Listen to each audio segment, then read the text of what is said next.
እንኳን ደህና መጣ። እንደምን አሉ መምህር? እግዚአብሔር የተመሰገነ ይሁን። ሰላም አለን። ክብሩ ይስፋ። ያው ብዙ ሲናገሩ ሰምቻለሁ። እሺ ኦርቶዶክስ የቋንቋ አብዮትነትም እንድታስነሳ እያሉ ነበረ። ተሐድሶ ማለት ብዙ ሀዲዶችን የሳተ ነው። ከኦርቶዶክስ ጋራ በቋንቋ አይደለም የተለያየ ነው።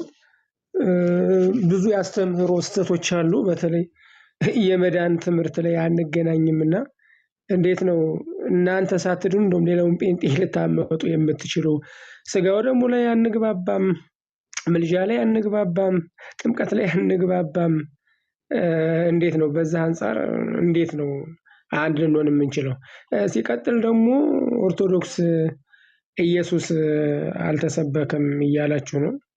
እንደ አጋጣሚ እኔ ከዘርፌ ጋራ አንድ አገልግሎት ላይ ደብረ ማርቆስ ላይ ያገኘሁበት ነበረና ሰዎች በእርግጥ ይገፋሉ ምናምን እንዳሉት አዎ አንድ ሰው ብዙ ጊዜ በቤተክርስቲያኗ ኢየሱስ የሚለው ስም አልተለመደም። በነገራችን ላይ ታልጋ ይሰጣል፣ ዱላዎችም አሉ። ያው የተለመደ ነው። የሆነ ስም ሲሰጥ አሉ እንደዚህ መገላመጦች አሉ፣ ስም መሰጠት አለ። ያ ግን የግለሰቦች እንጂ የቤተክርስቲያኗ አቋም አይደለምና እኔ እንዴት እንደተረዳችሁት አላቅምና ብዙ የሚያራርቀን ነገር ነው ያለ። እናንተ እንደውም ቤተክርስቲያኗን ከሚሳደቡት፣ የቤተክርስቲያኗን መኖር ከማይፈልጉት፣ አገልጋዮቿን ክብራቸውን ከሚነቅፉ፣ መኖራቸውን እንኳን እንዳይፈለጉ ከሚያደርጉ ከሚያዋርዷት ጋር እጅና ጓንቱ ናችሁ። እናንተ ከፊቱ ናችሁ ነው የምናያችሁ። እርስዎ እንኳን በቤተክርስቲያኗ ትልቅ ቦታ የነበሩት የቤተክርስቲያኗን ትምህርት የሚያውቁ በስብከተ ወንጌልም ኃላፊነት ሆነው ያገለገሉ፣ ቤተክርስቲያኗም ለእርስዎ ዋጋ የከፈለች፣ እሳቸውም ደግሞ መምህርም ደግሞ በይዘው ያውቃቸዋለሁ። የኛ አካባቢ ሰው ናቸው። በጣም የተማሩ የቤተክርስቲያኗን ዕውቀት የሚያውቁ መጽሐፍም የጻፉ ናቸውና እኔ እንዴት አድርጋችሁ እንደምትረዱት አላውቅም። በእርግጥ በቤተክርስቲያኗ ዕውቀት እኔ እናንተን ያህል ዕውቀት የለኝም። ግን ሚዲያ ላይ የምትናገሩትና ፍሬያችሁ ሲታይ የማይገናኝ ሰማይና ምድር ነው። እናንተ ቤተክርስቲያኗ ዓላማችሁ እንድትፈርስ ነው፣ መኖሯንም አትፈልጉም። በነገራችን ላይ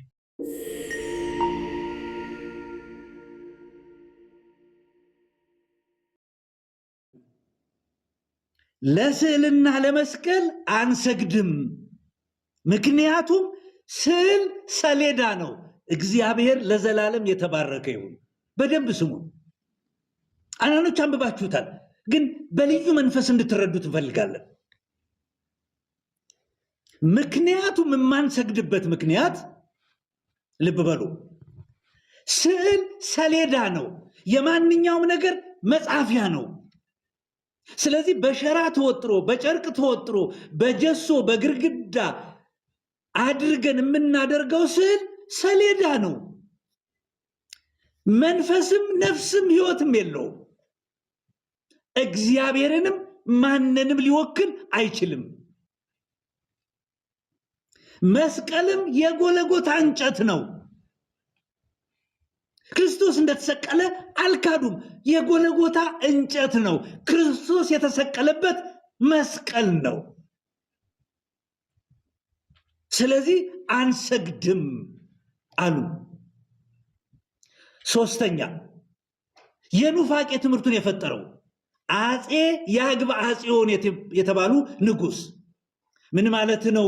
እንዴት ንጉስ የስተት ትምህርት ያመጣል ካላችሁኝ፣ ቅድም እንዳልኳችሁ ቤተ ክርስቲያኒቱ ከክርስቶስ ይልቅስ ነገስታት ይሻሉኛል በማለት ለነገስታት በማደር ለነገስታት ወንበር መጽናትና መክበር እንጂ ለክርስቶስ መልእክት የተሰለፈች ስላልነበረች ነገስታት እጃቸው ሕግ የሚያወጡበት ስርዓት የሚያወጡበት ትምህርት የሚቀርጹበት በሃይማኖት ትምህርት ዳኛ ሆነው የሚቀመጡበት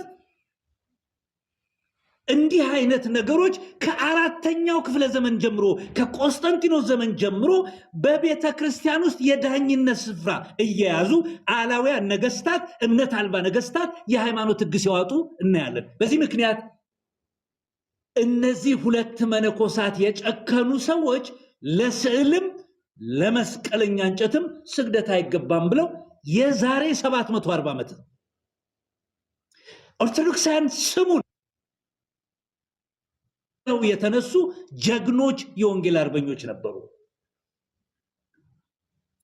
ምክንያቱም ስግደት የሚገባው ለእግዚአብሔር ነው። አቲንክ አወናብደው እንዳያልፉ ያክብሮት ነው የጸጋ ነው ብለው የሚሉ ሰዎች እንዳሉ እናውቃለን። ክርስቶስን የሚያህል አምላክ ይዘህ አብ ለመንፈስ ቅዱስን አመልካለሁ እያልህ ለአብ ለወልድ ለመንፈስ ቅዱስ የምንሰጠው ክብር፣ ስግደት፣ አምልኮ ተርፎን እንደገና ለስዕልና ለመስቀል በግድግዳ ለተሳለ በሰው እጅ ለተሰራ ቅርጻ ቅርጽ ማሰገድ ባዕድ ነው ብለው የቆሙ ሰዎች የሰማነው የዛሬ 700 ዓመት አካባቢ ነው።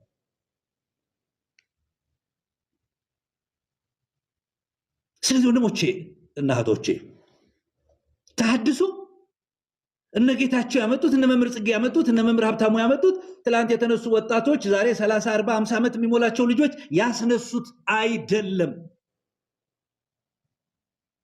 ይሄ እንቅስቃሴ ሲነሳ አውሮፓ በጨለማ ውስጥ ነበር። አውሮፓ በድህነት ነበር። አውሮፓ በርስ በርስ ጦርነት ነበር ይሄ እንቅስቃሴ ሲነሳ። ስለዚህ ኦርቶዶክሳውያን የሆናችሁ እዚህ ውስጥ ካላችሁ ተሐድሶ የማርቲን ሉተር ነው የሚለው ተረት ውሃ የማያነሳ ማስረጃ ነው። ዲቴይል እንመጣለን። ስለዚህ እኔ እንዲያው ቅድም መምህር ሀብታሙ ተናግሮ አለፍ ስላለ እንደው ትንሽ ጫና አድርጌ ልናገር በማለት ነው። ወደ ሁለተኛው እንሂድ። ተሐድሶ በእነዚህ ሰዎች ብቻ አይደለም፣ በታሪክ ውስጥ ነበር። እስቲ በ14ኛው ክፍለ ዘመን ላይ የተነሳውን ደግሞ ቅድም ትንሽ ተናግረዋል ሀብቴ፣ እንድትሄድበት ልስጥህና ወደ መርጌታ ጽጌ እመጣለሁ።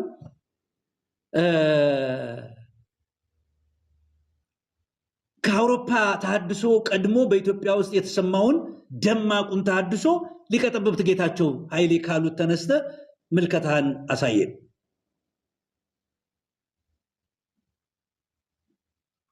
በጣም አመሰግናለሁ። እኔ እንግዲህ ቅድም ለመናገር ቅድም ሞክሬያለሁ።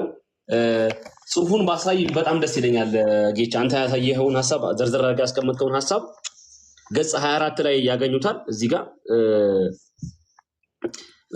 እንደው ለሚመለከቱን ሰዎች ዝም ብለን የምናነበው ነገር ሳይሆን የተቀመጠ ነገር እንደሆነ ለማሳየት ፈልጌ ነው። ገጽ 24 ላይ አሁን ያልከው ነገር ልናገርና ወደ 14ኛው መቶ ክፍለ ዘመን ሐሳብ ብቅ ለማለት ሞክራለሁ። ምን ይላል?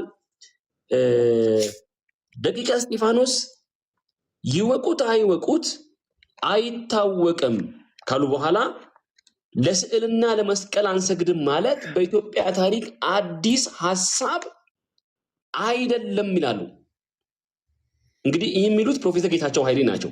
ለስዕልና ለመስቀል አንሰግድም ማለት በኢትዮጵያ ታሪክ አዲስ አይደለም ብለው ካሉ በኋላ እነሱ ከመነሳታቸው ይሄ ማለት አጼ የደቂቀ እስጢፋኖስ ማለት ነው ከመነሳታቸው ከ150 ዓመት ግድም በፊት ከ150 ዓመት ግድም በፊት እዚያው ትግራይ ለስዕልና ለመስቀል አንሰግድም፣ ምክንያቱም ስዕል ሰሌዳ ነው፣ መስቀልም የጎልጎታ እንጨት ነው የሚሉ ታላላቅ ሰዎች ይሏቸዋል። ታላላቅ ሰዎች ተነስተው ነበር።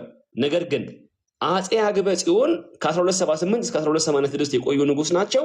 እመቤታችን ተገልጻልኝ ለስዕሌና ለልጄ መስቀል መስገድ ይገባል ብላኛለችና ያልታዘዘ ለዚህ ስራ አንገቱ ለገመድ ያከማቸው ንብረቱ ለሰራዊቴ ቤቱ ከጠመንጃዬ አፎት ለምትወጣ እሳት ይዳረጋል ሲል ስላወጀ የሀገሩ ሰዎች ሁሉም ንጉሡ ያዘዘንን ሁሉ እናደርጋለን፣ ለመስቀልና ለስዕል እንሰግዳለን ብለው በመታዘዛቸው እንቅስቃሴው በዚሁ አክትሟል ብለው ይናገራሉ። እኚህ ሰው እንግዲህ ወረቀት ላይ ያለ ሐሳብ ስለሆነ እንድንተማመን ብዬ ነው ይሄንን ሐሳብ ሪፈር ለማድረግ የፈለኩት። እንግዲህ ይሄንን ዘመኑ የፈቀደላቸውን እርምጃ ወስደው ጥያቄውን ለማስቆም ሞክረው ነበረ። ከ150 ዓመት በፊት እንግዲህ አባ እስጢፋኖስ ከመነሳታቸው ከ150 ዓመት እና ከዛ ቀድሞ የነበረ እንቅስቃሴ ነው። እንግዲህ ወደ ደማቁና በጣም ብዙዎችን ዛሬም ድረስ እንዲሁ ከታሪክ ጋር ሲጋጩ ከታሪክ ጋር ሲላተሙ እንዲከርሙ ያደረጋቸው ደግሞ በጣም ፕሮፌሰር ጌታቸው ኃይሌ ያበቡ የተሐድሶ አበቦች ይሏቸዋል። እኚህን ሰዎች ደቂቀ እስጢፋኖስንና የሳቸው አባ እስጢፋኖስና ደቂቀ እስጢፋኖሳውያን እንግዲህ የእኚህን ሰው ታሪክ ጥቂት ነገር ለመናገር ለሞከር። ምክንያቱም አዕማድ የሆነ የተሐድሶ ታሪክ ነው። መካድ የማይቻል መሸፈን የማይቻል መከለል የማይቻል አይ ቲንክ ትልቅ ታሪክ ስለሆነ ይሄን ማንሳት ያስፈልጋል። እንግዲህ አባ እስጢፋኖስ በነገራችን ላይ ከነበራቸው በጣም ትልቅ አቋማቸው መካከል አንዱ ትልቁና የሚከበረው አቋማቸው ምንድነው? የነገረ ሃይማኖት የመጨረሻ ውሳኔ ሰጪ የእግዚአብሔር ቃል ብቻ መሆን አለበት ብለው በጽኑ የሚያምኑ ሰው ነበሩ። ይሄንን ደግሞ ለተከታዮቻቸውም ያስተላለፉ ሰው ናቸው። በሃይማኖታዊ ጉዳይ ላይ የመጨረሻው ውሳኔ ሰጪ ከቤተ መንግስት የሚወጣ ድምፅ ወይም ከቤተ ክህነት የሚወጣ ድምፅ ሳይሆን የእግዚአብሔር ቃል ነው። ለዚህም ደግሞ ብለው ይላሉ እኚህ ሰውዬ ሰማይና ምድር ያልፋል ቃሌ ግን አያልፍምና ብሎ እግዚአብሔር ስለተናገረ ያንንም ደግሞ ለመፈጸም እስከ ሞት ድረስ ስለታዘዘ የመጨረሻ ውሳኔ ሰጪ ቃል እግዚአብሔር ነው የሚል የጸና አቋም ነበራቸው እኚህ ሰው። በወቅቱ እንግዲህ ወቅቱን ሪፈር ላድርግ ብዬ ነው ሐሳቡ። በወቅቱ በሚስጥረ ሥላሴ፣ በሚስጥረ ሥጋዌ፣ በሰንበት አከባበር፣ ስለ ድንግል ማርያም ባለ እሳቤ፣ ስለ ስዕሎችና መስቀልን ስለማክበር ያለ አስተሳሰብ፣ ስለ ክርስቶስ ዳግመኛ መምጣት ወይም ሁለተኛ መምጣት እንዲሁም ስለ 1000 መንግስት ምንነትና ማንነት ሙግቶች ነበሩ። በነገራችን ላይ 14 ሴንቸሪ ላይ ራሱ እንደዚህ አይነት ሙግቶች ስለነበሩ አባ እስጢፋኖስ ትክክለኛ ነው ያለውን አስተምሮ ወይም ቀና ነው ያለውን አስተምሮ ይናገር ነበር፣ ያስተምር ነበር። ተከታዮቹንም በዚህ ልክ ይላቸው ነበር። ምንድን ነበር ቢላቸው? አምልኮ ከእግዚአብሔር ውጪ አንሰጥም ይል ነበር በአቋም ደረጃ። ለዚህ ሪፈር እናደርጋለን። ቅድም የተናገርኩትን ይህንን መጽሐፍ የደቂቀ እስጢፋኖስን መጽሐፍ ማየት ይቻላል። እንግዲህ በእያንዳንዱ ገጽ ውስጥ ላለመግባት ፈልጌ ነው። አምልኮ ከእግዚአብሔር ውጪ አንሰጥም የሚል ሐሳብ ነበረው። ለመዳን የሚያስፈልገው የእግዚአብሔር ጸጋ ብቻ ነው የሚል ሐሳብ ነበራቸው። ከቃለ እግዚአብሔር ውጪ በገዳማችን ታምረ ማርያምን አናስገባም የሚል ሐሳብና አቋም ጭምር ነበራቸው። ለስዕልና ለመስቀል ለንጉስም ቢሆን አንሰግድ የሚሉ ነበር። ጌች አንተም ይሄን ሐሳብ ታስታውሰዋለህ ብዬ አስባለሁ።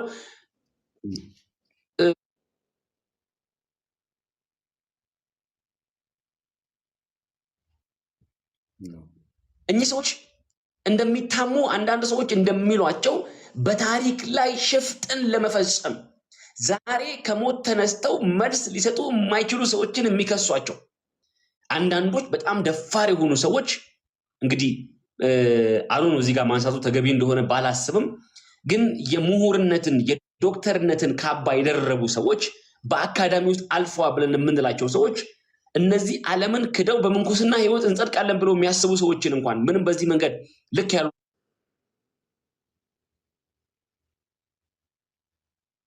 አረዳድ እንኳን ቢኖራቸው በተለያየ ነውሮችና ነውር ውስጥ እንኳን እንደተገኙ አድርገው ሲያሟቸው ታዘበናል። እኚህ ሰው በአፄ ዘርዓ ያዕቆብ ዘመነ መንግስት ለእምነታቸው ትክክለኛ ነው ያለውን ነገር ሞግተዋል፣ ተናግረዋል። በገዳማቸው ታምረ ማርያም የተባለው መጽሐፍ ቅዱሳዊ መጽሐፍ ወንጀል የያዘው መጽሐፍ እንዳይነበብ እስከ መጨረሻው አቋም ይዘዋል። በጣም የሚገርመው ነገር ዛሬ አፄ ዘርዓ ያዕቆብ ምንም አላጠፋም፣ ምንም አይነት ስህተት አልሰራም፣ ተሟጋች ነው ምናምን በሚሉት ሰዎች በድብቅ ወደ አባ እስጢፋኖስና ወደ ተከታዮቻቸው መልእክተኞችን እንኳን እየላከ ለእርሱ እንዲሰግዱለት እንኳን ሎቢ ያደረግናቸው። አሁን ሎቢ እንደሚባል በዚህ ዘመን መንግስታት ዴሊጌሽኖችን እየላከ ሎቢ ሁሉ ያደረጋቸው ነበር። ለማርያም እንዲሰግዱ፣ ለስዕል እንዲሰግዱ፣ ለመስቀል እንዲሰግዱ ያግባባቸው ነበር። ይሄን አዋጅ አልቀበልም ብሎ በማለታቸው በህይወታቸው ላይ እርምጃ እስኪወሰድ ድረስ ትልቅ ሞትንና መከራን ተቀብለዋል። ጥቂት ስለ አዋጁ ልናገርና ሐሳቤ ልጠቅልል። መምህር ጌች የደረሰባቸውን ነገርና የወሰዱትን የእምነት አቋም በዛ ነገር ላይ ልናገር። ቆይ ስለተወሰደባቸው ነገር አትናገር። ምክንያቱም በመጀመሪያ ስለ ንቅናቄዎቹ መነሳትና ስለ ኑፋቄ ነገሮች ነው የምናነሳው። ቤተክርስቲያኒቱ የሰጠችውን መልስ ስናነሳ ታነሳዋለህ። እሱ ቤተክርስቲያኒቱ የሰጠችውን መልስ እናያለን። ስለዚህ ግድ የለም እንደዚህ እንትኑን ተወው። ይሄ ስለደረሰባቸው ነገር ለተሐድሶ የቀረበው የቤተክርስቲያኒቱ መልስ ምን ይመስል እንደነበር ማንሳት ይቻላል። በኋላ ሚዩት ነህ። አዎ ይህንን ጥያቄ እኚህ ሰዎች ሲጠይቁ በትምህርቱ ላይ፣ በእምነቱ ላይ፣ በቀኖናው ላይ፣ በክርስቲያናዊ ህይወቱ ላይ እና በመጽሐፍ ቅዱሳዊ ታሪኩ ላይ መሰረታዊ አንኳር ነገሮችን አንስተው ነበረ። አንድ ልድገመው ይህን ሐሳብ። እንደው ዝም ብሎ ያልተማረ ሰው ያነሳው ሐሳብ ብቻ አልነበረም ያነሱት ነገር። በነገራችን ላይ አንደኛ በትምህርቱ ላይ ጥያቄ ነበራቸው ሰዎቹ፣ የመጀመሪያው። ሁለተኛው በቀኖናው ላይ ጭምር ሳይቀር ዶግማቲክ በሆነ ጉዳይ ላይ ጭምር እንኳን ሳይቀር ጥያቄዎች ነበራቸው። በመሰረተ እምነቱ ላይ እንኳን ጭምር ሳይቀር አንዳንዱ መሰረተ እምነት የተገነባው ከእግዚአብሔር ቃል ውጪ ነው የሚል እምነት ስለነበራቸው በመሰረተ እምነቱ ላይ እንኳን ጥያቄዎችን ሬዝ ያደርጉ ነበር እነዚህ ሰዎች። እንዲሁም ይሄ ብቻ አይደለም፣ በክርስቲያናዊ ህይወቱ ላይ ጭምር እንኳን ሳይቀር ትክክለኛ ያለውን ህይወት እየታየ ነው የሚል አቋም ነበራቸው። ይልቁንም አብረዋቸው ካሉ ከመነኮሳቱ ጋር በተገናኘ ራሱ መነኮሳቱ እንደ እግዚአብሔር ቃል በሆነ መንገድ እየኖሩ አይደለም፣ ወደ እግዚአብሔር ቃል መመለስ አለባቸው ብለው ጥያቄዎችን ሬዝ ያደርጉ ነበር፣ ሙግቶችን ያቀርቡ ነበር። ነገር ግን እንዳለመታደል ሆኖ ይሄ ወደ ለውጥና ወደ ተሐድሶ ቤተክርስቲያኒቷን ወደ ተነሳችበት ነገር ሊመልሳት የሚገባውን ግን ይህንን ጥያቄ ጤናማ ባልሆነ መንገድ በመረዳትና በመቀበል በማስተናገድ በእነዚህ ሰዎች ላይ እንደተለመደው የመጽሐፍ ቅዱሳዊ የሆኑ ሀርሽ የሆኑ ኢሰብአዊ የሆኑ በእኛ ዘመን ቶርቸር ብለን የምንጠራቸው አይነት እርምጃዎች ሁሉ እንደተወሰደባቸው እናስተውላለን ማለት ነው። ስለዚህ ልክ 1278 ላይ ቤቱ ለሰራዊቴ ከጠመንጃይ ለሚወጣው አፎት ምላሱ ይቆረጣል፣ ቋንጃው ይቆረጣል ብሎ አፄ አክበጽዮን እንዳወጀው እንደዛው አዋጅ በተመሳሳይ መንገድ አፄ ዘርዓ ያዕቆብ እንደዛ አይነት አዋጆችን በማወጅ ጥያቄው ላይ ውሃ ለመቸለስ መንግስታዊም ቤተ ክህነታዊም አቅሙን ተጠቅሞ እነዚህ ሰዎች ብዙ እርምጃ እንደወሰደባቸው በታሪክ ውስጥ እናስተውላለን ማለት ነው። ይሄንን ደርዝ የያዘ ሐሳብ ለምናነሳው ለምንድን ነው? አንዳንዶች ታሪክን ለመካድ ስለሚፈልጉ ምንም እንኳን ታሪክን ኤዲት ማድረግ ስለማይቻል፣ በነገራችን ላይ በጣም አንድ ደስ የሚለኝ ከታሪክ ውስጥ ታሪክን ተቀብለ ለሚመጣው ትውልድ ታስተምረዋለህ እንጂ ታሪክን ኤዲት ማድረግ አትችልም። በእኛ ዘመን ሁኔታ አስተካክለ ቆራርጠ ቀንሰ ልትቀጥለው አትችልም። የተጻፈ የተቀመጠ ታሪክ ስለሆነ በታሪክ ውስጥ ያንን ታሪክ ላለመድገም እንማርበት ይሆናል እንጂ ታሪክን መካድ ብዙ የሚያዛልቀን እንዳልሆነ እንደው በዚህ አጋጣሚ ለመናገር ፈልጌ ነው። በጣም አመሰግናለሁ። ታንኪዩ። እግዚአብሔር ያክብርልኝ። እግዚአብሔር ያክብርልኝ። እንግዲህ የተወደዳችሁ እንግዲህ ወዳጆቻችን በኢትዮጵያ ቤተክርስቲያን ውስጥ የተሐድሶ ሁለተኛው ፍንጭ አሁን ወንድማችን መምህር ሀብታሙ እንደነገረን ሊቀ ጠበብት ጌታቸው ኃይሌ ደግሞ በሰነድ እንዳስቀመጡልን የኢትዮጵያ ቤተክርስቲያን ታምረ ማርያም የተባለው መጽሐፍ ደግሞ ዘግቦት የምናገኘው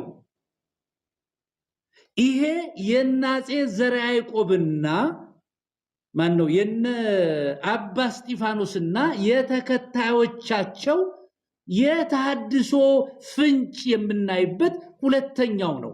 መቼ ነው የሆነው? 14ኛው ክፍለ ዘመን አጋማሽ ላይ አፄ ዘርዓ ያዕቆብ በነገሱበት ዘመን ሁለተኛው የተሐድሶ እንቅስቃሴ በዚህ 14ኛው ክፍለ ዘመን አጋማሽ ላይ ሲነሳ ምንድን ነበረ የኑፋቄ ትምህርቱ? ምንድን ነበር የኑፋቄ ስርዓቱ? አንደኛ ንጉሱ ዘርዓ ያዕቆብ ከፈረንሳይ፣ ከእንግሊዝ፣ ከፍልስጤም፣ ከግብፅና ኢትዮጵያ ውስጥ ድንግል ማርያም ሰራችው ያለውን ታሪክ ሰብስቦ አጽፎ መጽሐፍ አድርጎ ተአምረ ማርያም በሚል አስደጉሶ በየገዳማቱ እንደ ወንጌል እንዲነበብ ትእዛዝ የሰጠ ንጉስ ነው። ስለዚህ አንዱ በዘመኑ የነበረው ኑፋቄ ተአምረ ማርያም የተባለውን መጽሐፍ እንደ ወንጌል እንዲያነቡት ለአድባራትና ለገዳማት መላኩ ነው። እንግዳ መጽሐፍ፣ እንግዳ ትምህርት፣ እንግዳ ስርዓት። ተአምረ ማርያምን የምታውቁ ሰዎች ዝርዝሩን ልታዩ ትችላላችሁ። ሁለተኛው የመጣው የኑፋቄ ትምህርት ልክ በአፄ ያግባ ጽዮን እንደተባለው ለመስቀለኛ እንጨትና ለስዕለ ማርያም ስግደት ይገባል። በተለይ መርጌታ ጽጌ በኋላ መስተብቁ ዘመስቀልና መስተብቁ ዘማርያም የሚባለውን ክፍል እያየኸው ቆይና 1 2 3 4 ነጥቦችን አንስተን እንነጋገራለን። ወደ አንተ መጣለሁ።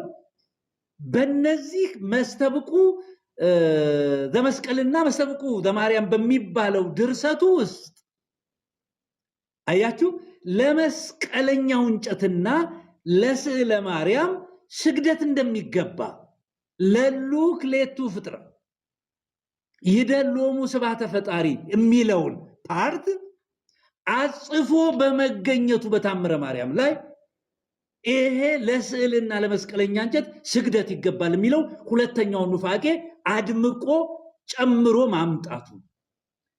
ሶስተኛ ስግደት ለሰዎችም ለነገስታት ጨምሮ እንደሚሰጥ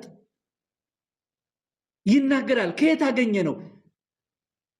እነ እስጢፋኖስ ሲመልሱ አሳያቸዋለሁ በኋላ። ስለዚህ የስህተት ትምህርቱ ተአምረ ማርያም የተባለው እንግዳ መጽሐፍ፣ እንግዳ ትረካ፣ እንግዳ ስርዓት ወደ ቤተ ክርስቲያንና ወደ አድባራት መግባቱ ነው። ሁለተኛ ለስዕልና ለመስቀል እንዲሁም ለነገስታት ስግደት ይገባል የሚለው ነው። ልብ በሉ። የኑፋቄ ፈጣሪው ማን ነበር ካል አፄ ዘርዓ ያዕቆብ ሊቀ ጠበብት ጌታቸው ኃይሌ እንዳስቀመጡት የተአምረ ማርያም መጽሐፍም እንደመሰከረው ቆስጠንጢኖስ የተባለ ንጉሳችን ዘርዓ ያዕቆብ በነገሰ በ7ኛው ዓመት እመቤታችን ማርያም በግብፅ፣ በፍልስጤም፣ በፈረንሳይ፣ በኢትዮጵያ የሰራቻቸውን ድንቅ ታምራቶች ሰብስቦ ደግሶ ከግብፅ ደግሞ አስተርጉሞ ሰጠን ይላል። ተአምረ ማርያም ራሱ ቆስጠንጢኖስ የተባለ ንጉሳችን ይለዋል። ለምንድነው ቆስጠንጢኖስ የተባለ ንጉሳችን ያለው? ቆስጠንጢኖስ በ4ኛው ክፍለ ዘመን ቤተክርስቲያንን ነፃ አወጣለሁ በሚል የነገስታት ድርጎ እግር ስር እንድትወድቅ የተደረገበት ታሪክ መነሻ ነው። ልክ እንዲሁ ዘርዓ ያዕቆብም ቤተክርስቲያንን ነፃ ለማውጣት ከገዳም መጥቶ ንግስናውን ሲይዝ የጀመረው ስርዓት ቆስጠንጢኖስን ይመስላል እያሉን ነው። ኑፋቄውን በመቃወም ደረታቸውን ገልጠው አንገታቸውን አቅንተው የተከራከሩት ደግሞ አባ እስጢፋኖስና ተከታዮቻቸው ይባላሉ። ልብ በሉ። በ1278 አሁንም የኑፋቄ ትምህርት ያመጡ ነገስታት ናቸው። ቤተ ክህነት ተቀበለው። በ1278 ላይ የተቃወሙ መነኮሳት ናቸው። እንዲገደሉ ያዘዘው ንጉሱ ነው። ትምህርቱን ያመጣው ንጉሱ ነው። ትምህርቱን የተቃወሙት መነኮሳት ናቸው። 14 አጋማሽ ላይም ደግሞ የኑፋቄ ነገርን ያስገባው ንጉሱ ነው። ቤተ ክህነት ግን ተቀበለው። እንዲያውም ጻድቅ ተብሎ ታቦት ተቀርጾለት በአሁን ሰዓት ውስጥ ይገኛል። አማላጅ ነው ዘርዓ ያዕቆብ። የኑፋቄ ትምህርቱን ያመጣው ዘርዓ ያዕቆብ ነው። የኑፋቄ ትምህርቱን የተከላከሉት መነኮሳት ናቸው እና አባ እስጢፋኖስ እና ተከታዮቻቸው በገዳማት ይኖሩ የነበሩ ናቸው። የኑፋቄ ትምህርቱ ቅድም እንደነገርኳችሁ ነው። ስለዚህ የኢትዮጵያ ቤተክርስቲያን ተሐድሶ ከአፄ ዘርዓ ያዕቆብ እንኳ ጀምረን ብንሄድ ዛሬ ወደ 600 ዓመት የሞላው የተሐድሶ እንቅስቃሴ በኢትዮጵያ ቤተክርስቲያን ውስጥ ነበር። በኢትዮጵያ ቤተክርስቲያን ውስጥ ነበር። ተሐድሶ ልጆች ያመጡት ነው። ተሐድሶ ጴንጤዎች የፈጠሩት ነው። ጴንጤ የሚባል ነገር ሳይወለድ በፊት በኢትዮጵያ ቤተክርስቲያን ውስጥ ተሐድሶ የተቀጣጠለ እንድትታረም የተጠየቀችበት ነው። ስለዚህ የተሐድሶ ጥንተ ነገር ይሄንን ይመስላል። መርጌታ ጽጌ ወደ አንተ ልምጣ። የኑፋቄ ትምህርቶችን በተመለከተ ታምረ ማርያም ላይ ያሉ አንዳንድ ነገሮች አሉ። እነሱንም ጥቂቱን ተወስድና በተለይ መስተብቁ ዘማርያምና መስተብቁ ዘመስቀል የሚለውን ክፍል ከፍተህ የተወሰነ ነገር እንድትል እፈልጋለሁ። የኑፋቄ ትምህርቶች ምን ይመስሉ እንደነበረ ማሳያ ይሆናል። መርጌታ ጽጌ።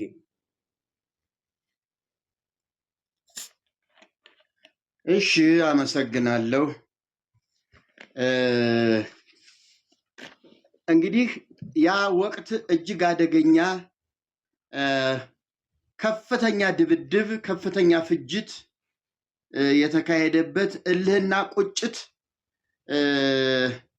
አካል ገዝተው የታዩበት ጊዜ ነው የምንመለከተው። በተለይ ሃይማኖታዊ ጉዳይ እንደ ምድራዊ ፖለቲካ አይደለም።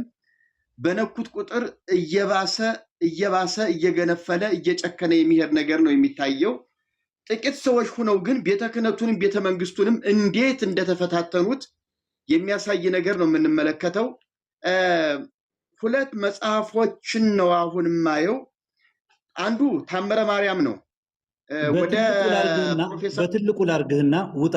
በትልቁ ላርግህና እየገለጥክ አሳይ።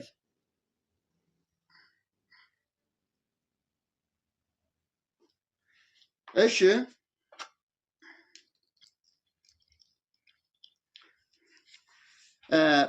ይሄን መጽሐፍ ምስሉን አሳያችኋለሁ።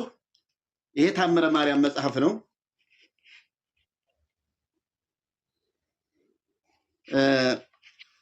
የታተመው በኢትዮጵያ ኦርቶዶክስ ተዋሕዶ ቤተክርስቲያን ነው። በብፁዕ ቅዱስ አቡነ ማትያስ በ2007 ዓመተ ምህረት ነው የታተመ። 6ኛ እትም ነው። ይህንን መጽሐፍ መልሶ ማሳተምም ሆነ ማባዛት መብቱ የኢትዮጵያ ኦርቶዶክስ ተዋሕዶ ቤተክርስቲያን ብቻ ነው። አዲስ አበባ 2013 ዓመተ ምህረት ይላል። ፎቶአቸው አለ። የብፁዕ ቅዱስ አቡነ ማትያስ ፎቶ ነው። ይሄ መጽሐፍ ቤተክርስቲያኒቱ ማትያስ ናቸው መርቆሪዎስ ናቸው? እኔ አቡነ ማትያስ ናቸው። አቡነ ማትያስ ናቸው። አቡነ ማትያስ ናቸው እና ይመስላል ፎቶአቸው። እኔም እኮ ድንግጥ አልኩኝ። ፎቶአቸው ድንግጥ ወሰደ። እታች ስማቸው ማትያስ ነው የሚለው እና በእኒህ መጽሐፉ ከእሳቸው የጀመረ ማለት አይደለም። ለ6ኛ ጊዜ ሲታተም በእሳቸው ጊዜ የታተመ መሆኑን ነው። ይሄ መጽሐፍ በቁጥር አነስ ያለ 111 ታምራትን የያዘ መጽሐፍ ነው። ይህ በግዕዝና በአማርኛ ቋንቋ የተዘጋጀውና 111 ታምራትን የያዘው መጽሐፍ በብፁዕ ቅዱስ አቡነ ማትያስ የኢትዮጵያ ኦርቶዶክስ ተዋሕዶ ቤተክርስቲያን ፓትርያርክ ዘመነ ፓትርያርክነት በ2007 ዓመተ ምህረት በትንሣኤ ዘጉባኤ ማተሚያ ቤት እንደገና ታተመ ነው የሚለው። ለ6ኛ እትም ነው። እትሙ 6ኛ እትም ነው። እንግዲህ ይህ ታምረ ማርያም ከዘርዓ ያዕቆብ ጊዜ ጀምሮ ነው በእጅ እየተጻፈ ማተሚያ ባልተሰራበት ጊዜ በእጅ እየተጻፈ በኮፒ እየተባዛ ጠንካራ ጸሐፊዎች ነበሩ።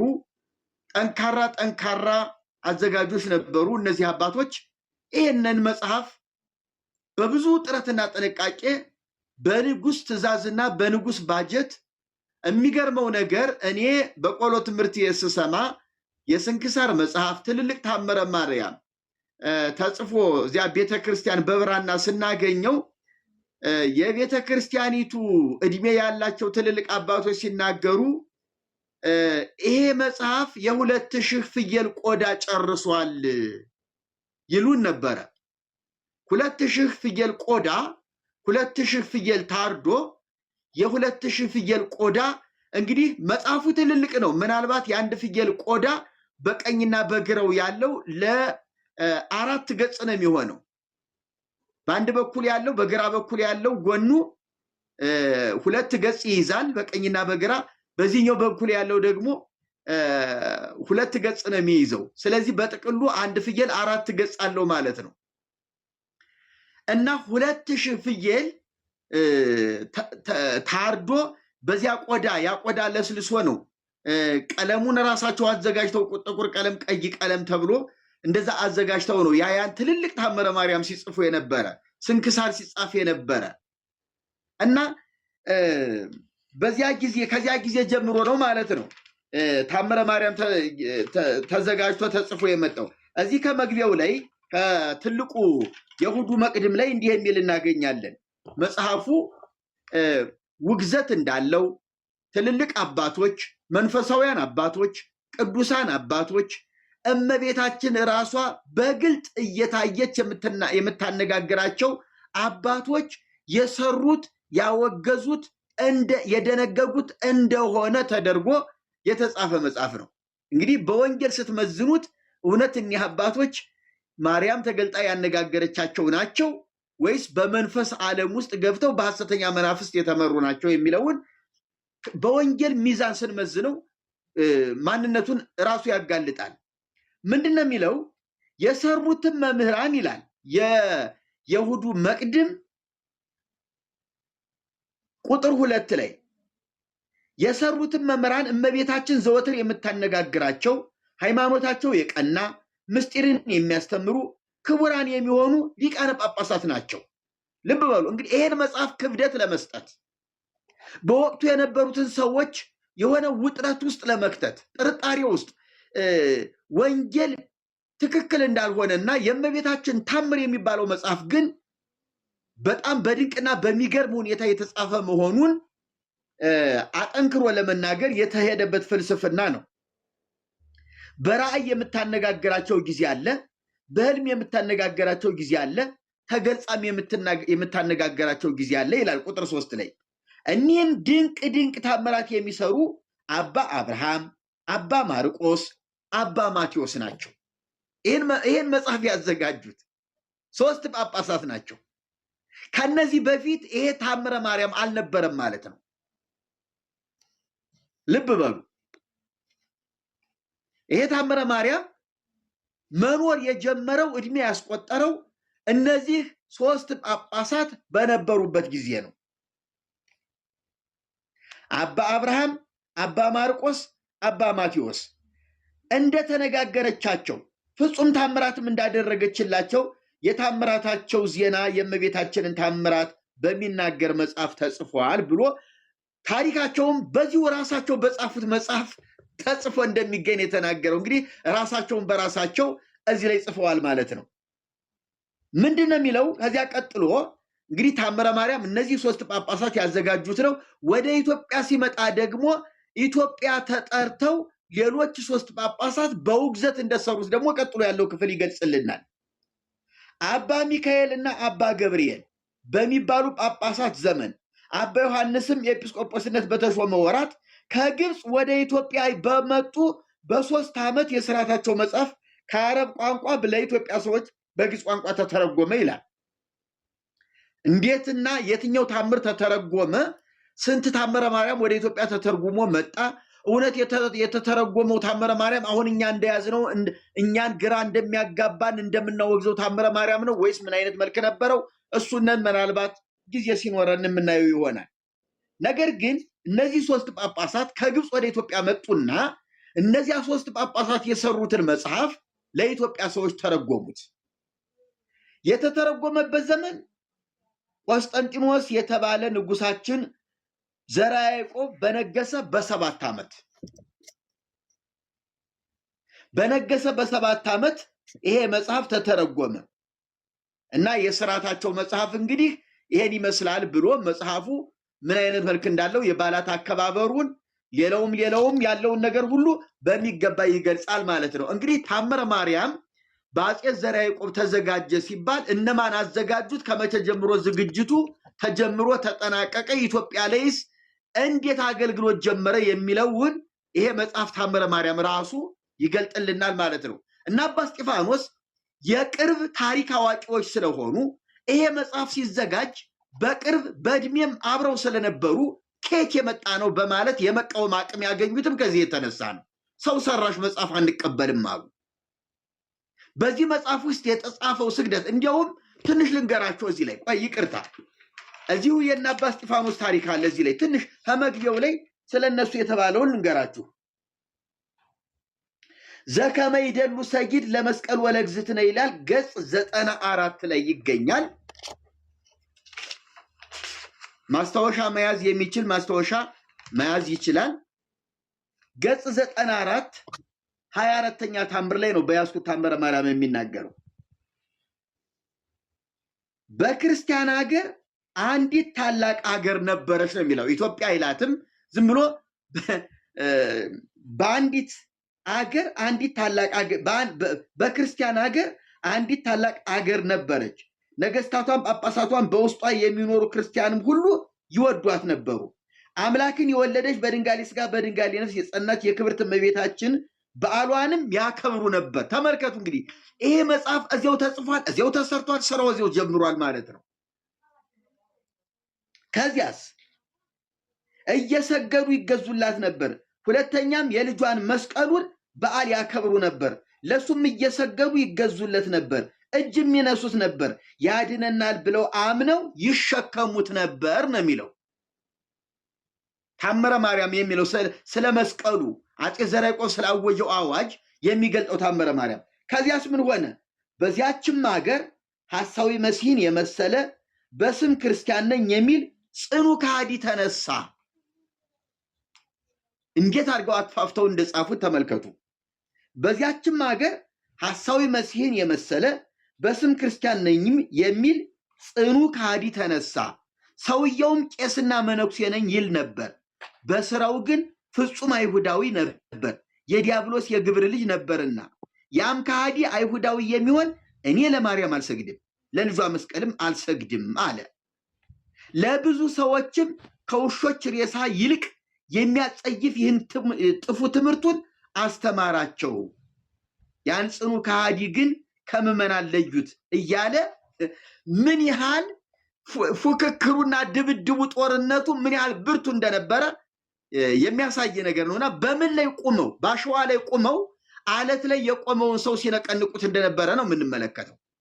እና በጣም የሚያሳፍር ነገር ነው። ታምረ ማርያም ራሱን በራሱ ነው እያጋለጠ ያለው። በመጽሐፍ ቅዱስ ሲመዘን ይሄ ታሪክ የት ነው መውደቂያው? ወደ መስተብቁ ዘመስቀልና መስተብቁ ዘማርያም ስንሄድ ሙሉ ቃሉን ፕሮፌሰር ጌታቸው ኃይሌ ጽፈውታል። ገጽ 36 ላይ መስተብቁ ዘማርያም በግዕዝም በአማርኛም ነው የተጻፈው። ጊዜ ለመቆጠብ አማርኛውንም ሁሉ ባላነበው ጥሩ ነው። ግን የመጨረሻዋን አንዲት ነገር ፍጡርና ፈጣሪን እንዴት አድርገው እንደቀላቀሉ የሚያሳየውን አንድ ነገር ልናገር። ምን ይላል? ማርያም ጥሩ የሚሰራውን ሁሉ ትወዳለች። ይህች ናት የትጎች መላእክት እህት፣ የደጎች ነቢያት ልጅ፣ የሐዋርያት ሀብት፣ የጻድቃንና የሰማዕታት ሞገስ። ለእሷ ክብርና ምስጋና ይገባታል። ከልጇም ጋር ጥንካሬ ያለውን ተብሎ ነው የሚጀምረው። ከዚያ ወደዚያ ሄደና ምን ይላል? ዲያቆኑ የእሱን ድርሻ ሲናገር ምን ይላል? ሁላችሁም ምዕመናን በመስቀል ፊት ጸልዩ ይላል። ጸልዩ ቅድመ መስቀል ኩልክሙ መሃይምናን። ሁላችሁ ምዕመናን በመስቀል ፊት ጸልዩ። በቀኝ እጅ ይዛችሁት ሰይጣንንም ክዳችሁ በመድን በክርስቶስ ደም ተቀድሷልና። ስለዚህ በክርስቶስ ደም የተቀደሰ ስለሆነ በመስቀል ፊት ቁሞ መጸለይ እባክህን ብሎ መለመን ይቻላል ማለት ነው። በጣም የሚገርም ነው።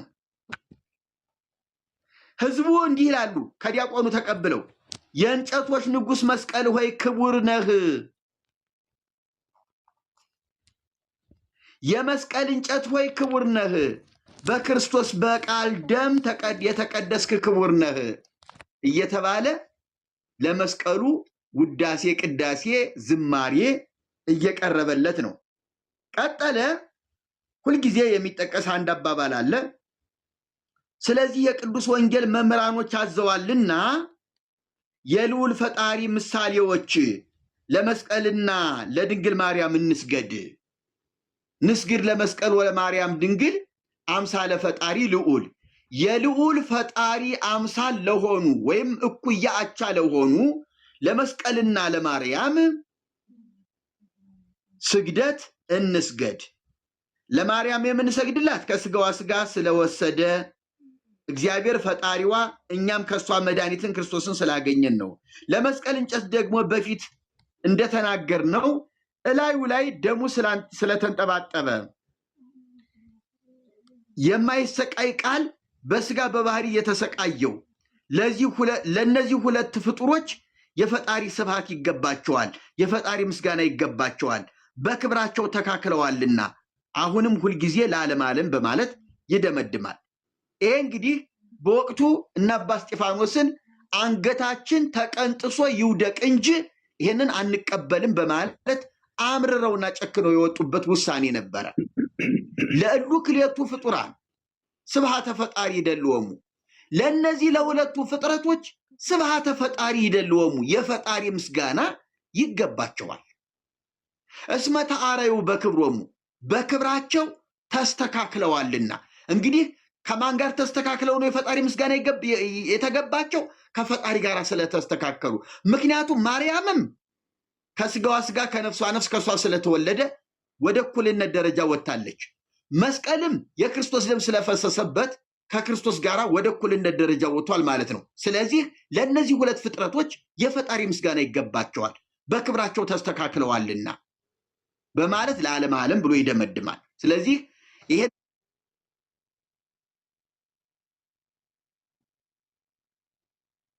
ይህንን ያህል የወረደ የሚዘገንን አንገት የሚያስደፋ በእውነትም አሕዛብ ናት የሚያስብል ነውር ነገር አሁንም እንኳን ይዛ አልተሳሳትኩም ነውር የለብኝም ብላ የምትሟገት ቤተክርስቲያን ናትና እና አባ እስጢፋኖስ በእውነት እንደው እኛም እንድንጨክን ትልቅ ምሳሌ የሆኑን እሳት ነዶ ሰይፍ ተመዞ ያ ሁሉ ሰራዊት ከቧቸው ሊቆርጣቸው፣ እነሱ ግን በየማለዳው ሰማዕትነት አያምልጥህ፣ በክርስቶስ መሞት የምትወድ ዛሬ ማለዳ በሰል ንጉሥ ደጅ እንድትገኝ እየተባሉ እየተጠራሩ ከቤተ መንግስት በር የሚገኙ ጸበል እንደሚቀዳ እንደሚጠመቅ ሐመረ ማርያም እንደሚሰማ ሰው እነሱ ግን በክርስቶስ ስም ለመታረድና ለመሞት ምላሳቸውን ለማስቆረጥ አንዱ ተቆርጦ ሌላው ሲቀር ለምን የቀረው እያሉ የሚበሳጩ ጀግኖች ነበሩ እና በእውነት ያንን ታምር ያየን ሰዎች፣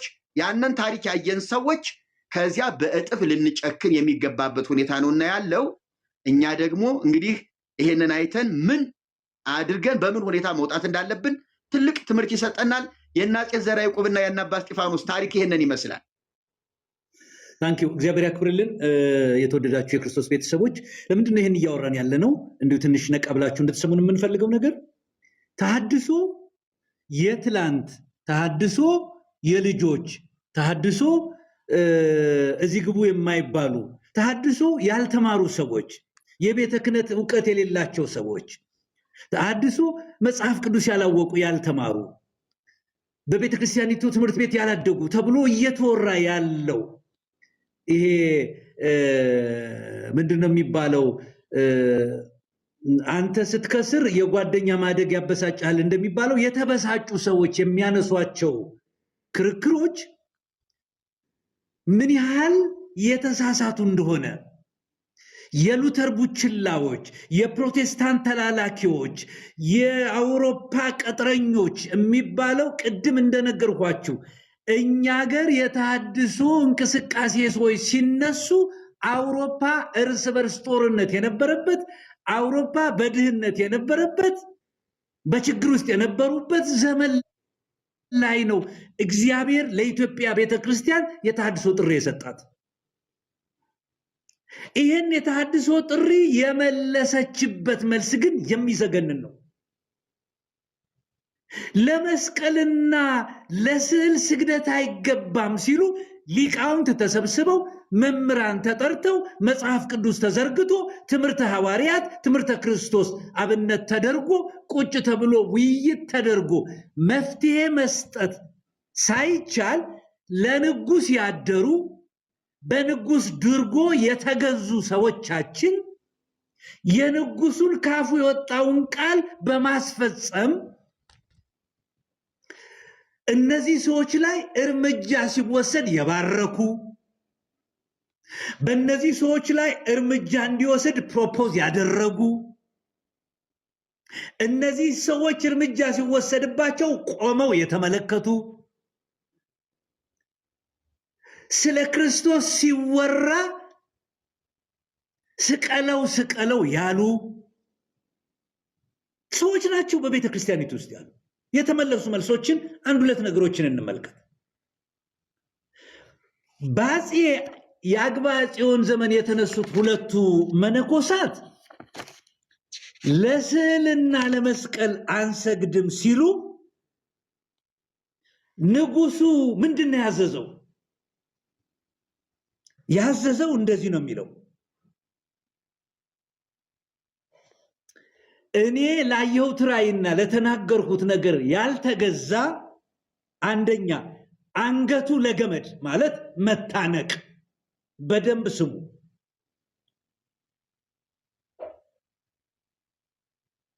ያከማቸው ንብረቱ ለሰራዊቴ፣ ቤት ንብረት ሀብት ገንዘቡ ለሰራዊት ይገባል፣ ቤቱ ከጠበንጃዬ አፎት ለምትወጣ እሳት ይደረጋል። ያን ጊዜ ጎጆ ቤት ስለሚበዛ በአንድ ጥይት የሰውየውን ቤት ማቃጠል ይቻላል። ውሳኔው ይሄ ነው። ሰዎቹ ታነቁ፣ ንብረታቸው ተወረሰ፣ ቤታቸው ተቃጠለ።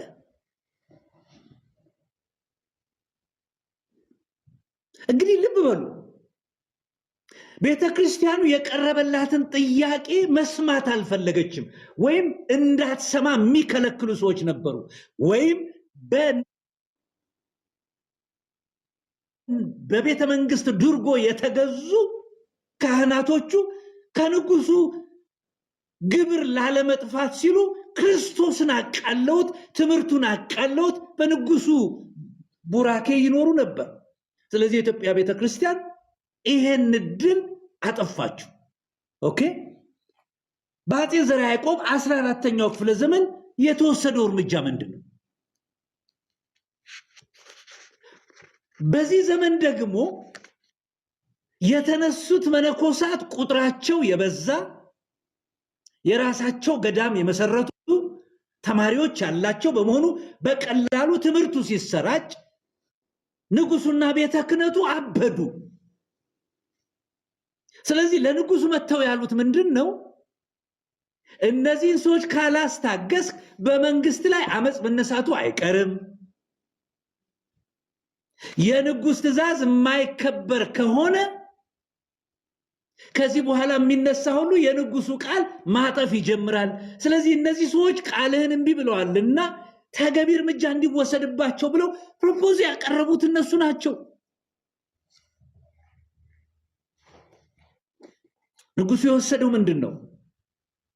ድብደባ እንዲካሄድ፣ ያለማቋረጥ ያለ ምግብ እንዲኖሩ ማድረግ፣ እግርቶች መታሰር፣ በቀጠሮ ብዛት ቤተ መንግስት አካባቢ በዝናብ በፀሐይ እንዲመቱ ማድረግ፣ በመጨረሻ ቁጥራቸው ወደ 30,000 ይደርሳል የሚባሉ ሰዎች ከአንገት በታች ተቀብረው የጋማና የቀንድ ከብት በጭንቅላታቸው ላይ እንዲሄድ በማድረግ ፈርሰው እንዲሞቱ የተደረገ እርምጃ ነው የወሰደችው። ይሄ እርምጃ በዓለም ላይ ዘግናኝ የሆነ ከቤተ ክርስቲያን የማይደረግ ከመንፈሳዊ ሰው ሊደረግ የማይገባው ያውም የስተት ትምህርት ሳያመጡ የእውነት ትምህርት ስላመጡ እንዲህ ተደርገው እንዲሞቱ ተደረገ። ይሄን ዘመን ሊቀ ጠበብት ጌታቸው ኃይሌ እንዲህ ብለውታል።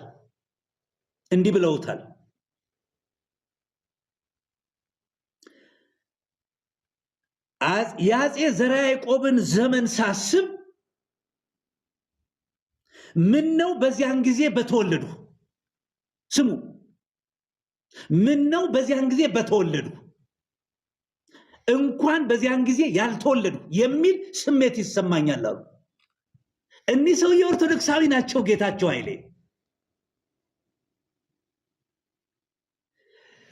ኃይሌ ኦርቶዶክሳዊ ማርያምን የሚወዱ ሰው ናቸው እኮ።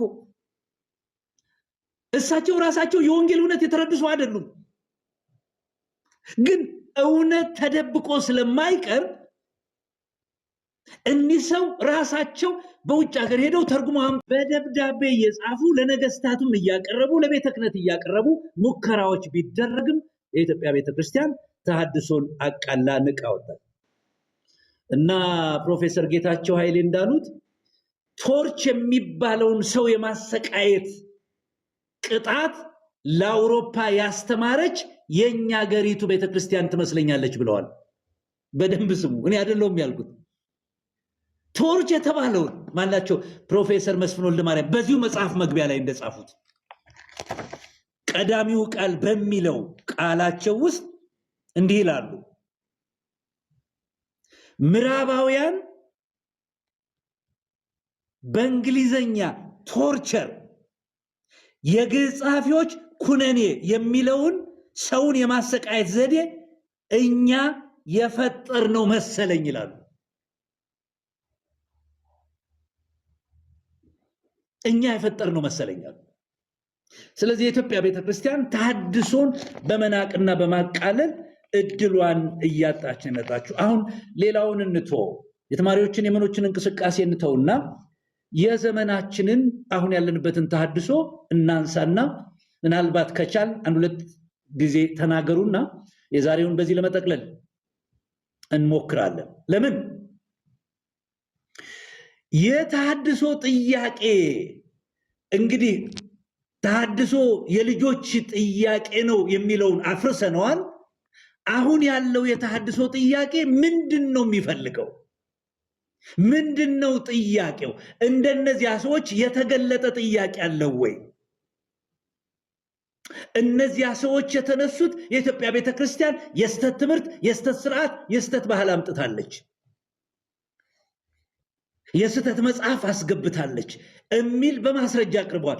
ይሄኛው ተሐድሶ ምንድነው መሰረታዊ ጥያቄው? እንግዲህ ዛሬ ሰፋ ያለ ነገር ይኖረናል ብለን የነበረው ኢዮብ ዘሚካኤል የሚባለው ወንድማችን ነገ ገባለሁ እና በዚህ በኩል እንደተሳሳታችሁ ልነግራችሁ ፈልጋለሁ፣ ተሐድሶ ከንቱ እንደሆነ አሳያችኋለሁ ብሎን እስካሁን ድረስ ጠበቅነው። 2 ሰዓት ከምናምን ጠብቀናል፣ አልቻልንም። እንግዲህ ችግር ገጥሞት ከሆነ አላቅም፣ ግን ትላንት በገባልን ቃል መሰረት ዛሬም ልንቀርብ የነበረው አሁን የምንናገረውን ነገር ድፌንድ አድርጎ የተሐድሶን ውሸት ለመግለጥ ነበር የተቀጣጠርነው። ወንድማችን ዛሬ አልገባም። እንግዲህ እኛ በግድና አንለውም። የዛሬውን እንግዲህ ወደ መቋጨት እንመጣለን። ግን ጥያቄዎቻችንን በግልጥ እናቅርባቸው። መርጌታ ጽጌ፣ ምንድን ነው የተሐድሶ ጥያቄ? ምንድን ነው ጥያቄው? እሺ፣ አመሰግናለሁ። የተሐድሶ ጥያቄ ረዘም ያለ ጊዜ አሁን ባሉት በህይወት ባሉት ወንድሞች በጽሁፍም በጠየቁት ባሳወቁት በግንባርም ቀርበው በተናገሩት በተለያዩ መድረኮችም በስልጠናዎች በልዩ ልዩ ጥናታዊ ጽሁፎች እንዳቀረቡት እንደምንለው በመጀመሪያ አንድ ዋና ጥያቄ ነው ያለን፣ የህዝብ መዳን ነው። ቤተክርስቲያኒቱ ለእግዚአብሔር ቃል ትሸነፍ ነው የመጀመሪያው ጥያቄያችን። በመጀመሪያ ቤተክርስቲያኒቱ ለእግዚአብሔር ቃል ትሸነፍ። ቤተክርስቲያኒቱ ጌታችን ባስተማረው ሐዋርያት ባስተማሩት አብያተ ክርስቲያናት በተስማሙበትና ቤተክርስቲያን እንድትመራበት 2 እና 3 ጉባኤ ተደርጎበት በቤተ ክርስቲያን ሙሉ ዕውቅና ባገኘው ትክክለኛና እውነተኛ በሆነው በእግዚአብሔር ቃል በመጽሐፍ ቅዱስ ትመራ ትሸነፍ። ሌሎች መጻሕፍቷንና ሕይወቷን በመጽሐፍ ቅዱስ ትመርምር። አማኞች በክርስቶስ አምነው የዘላለም ሕይወት ያገኙ ይሁኑ፣ መዳናቸውን ያረጋግጡ። ይሄ የመጀመሪያው የተሐድሶ ጥያቄ። ክርስቲያን የሆኑ አማኞች ነን የሚሉ ሁሉ በልዩ ልዩ መንገድ ሂደው መዳንን የሚያገኙ ሳይሆኑ በክርስቶስ ብቻ አምነው መዳንን የሚያገኙ እንደሆኑ ቤተክርስቲያኒቱ በግልጽ ያለምንም ቅድመ ሁኔታ እንድታውጅ ነው የኛ ጥያቄ። የተሐድሶ ጥያቄ ነው የመጀመሪያው ጥያቄው። ወደ ሁለተኛው ጥያቄ ስንሄድ ግን ስርዓቶች አሏት፣ አካሄዶች አሏት፣ አስተዳደራዊ ችግሮች አሏት። በስርዓቶቿ ላይ በአስተዳደሯ ላይ ተሐድሶ ልታደርግ ይገባታል። ስርዓቷ ላይ ተሐድሶ ማድረግ ብታደርግ ብዙ ነገሮችን ታተርፋለች። አንደኛ የኑፋቄ ልምምዶቿን መንገድ ትዘጋለች፣ ታጠባለች። ለምሳሌ ገድላትን ድርሳናትን ተከትላ ሚካኤልን ዘክራ፣ ገብርኤልን ዘክራ፣ ጊዮርጊስን ተክለ ሃይማኖትን ዘክራ፣ እመቤታችንን ዘክራ፣ ሥላሴን ዘክራ፣ ሌላም ዘክራ የዘላለም ሕይወት አገኛለሁ የምትል ከሆነ ለታቦት ዕጣን፣ ጧፍ፣ ስለት ሌላም አድርጌ እድናለሁ የምትል ከሆነ ግሸን፣ ላሊበላ፣ ኢየሩሳሌም ሳይቀር ሂጄ እድናለሁ የምትል ከሆነ ከሞቱ በኋላም ከዕለት እስከ 12 ዓመት ድግስ ተደግሶልኝ እድናለሁ የምትል ከሆነ ይሄ ሁሉ ኪሳራ ብቻ እንጂ ሌላ ለምንም የማይጠቅማት እንደሆነ ገንዘቧን ሴብ የምታደርግ የምትቆጥብ በከንቱ የማታባክን መሆኗን አንዱ ማሳያ ነው ማለት ነው። መዳን በክርስቶስ ከሆነ ይሄ ሁሉ ብክነት የለም። ሌላው ስራ ፈትነት፣ ሰርቶ መብላትን ሰርቶ ማግኘትን ተሐድሶ ያሳያል፣ ያስተምራል። ከልመና ነፃ ያወጣል፣ ከሙዳየ ምጽዋት ነፃ ያወጣል። ቤተ ክርስቲያን እና ምዕመኖቿ ቀናትን ለገሌ ሳይሉ 365 ቀናትን ቢያንስ በሳምንት 2 እና 3 በዓላት እየተከበረ ስራ ተሰርቶ ለውጥ ስለማይመጣ ይሄ ሁሉ ደግሞ ሰው ሰራሽና የውሸት ትምህርት ስለሆነ ከዚህ ነፃ ብትወጣ ቤተክርስቲያን ሀገር ትፈወሳለች፣ ነፃ ትሆናለች። ይሄ ስርዓታዊ ተሐድሶ ነው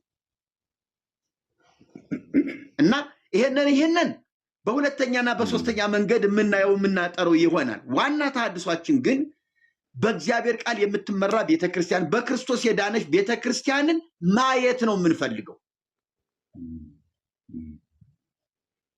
እና ይሄ ምንም ጥርጥር የለውም ጥያቄያችን ይሄ ነው።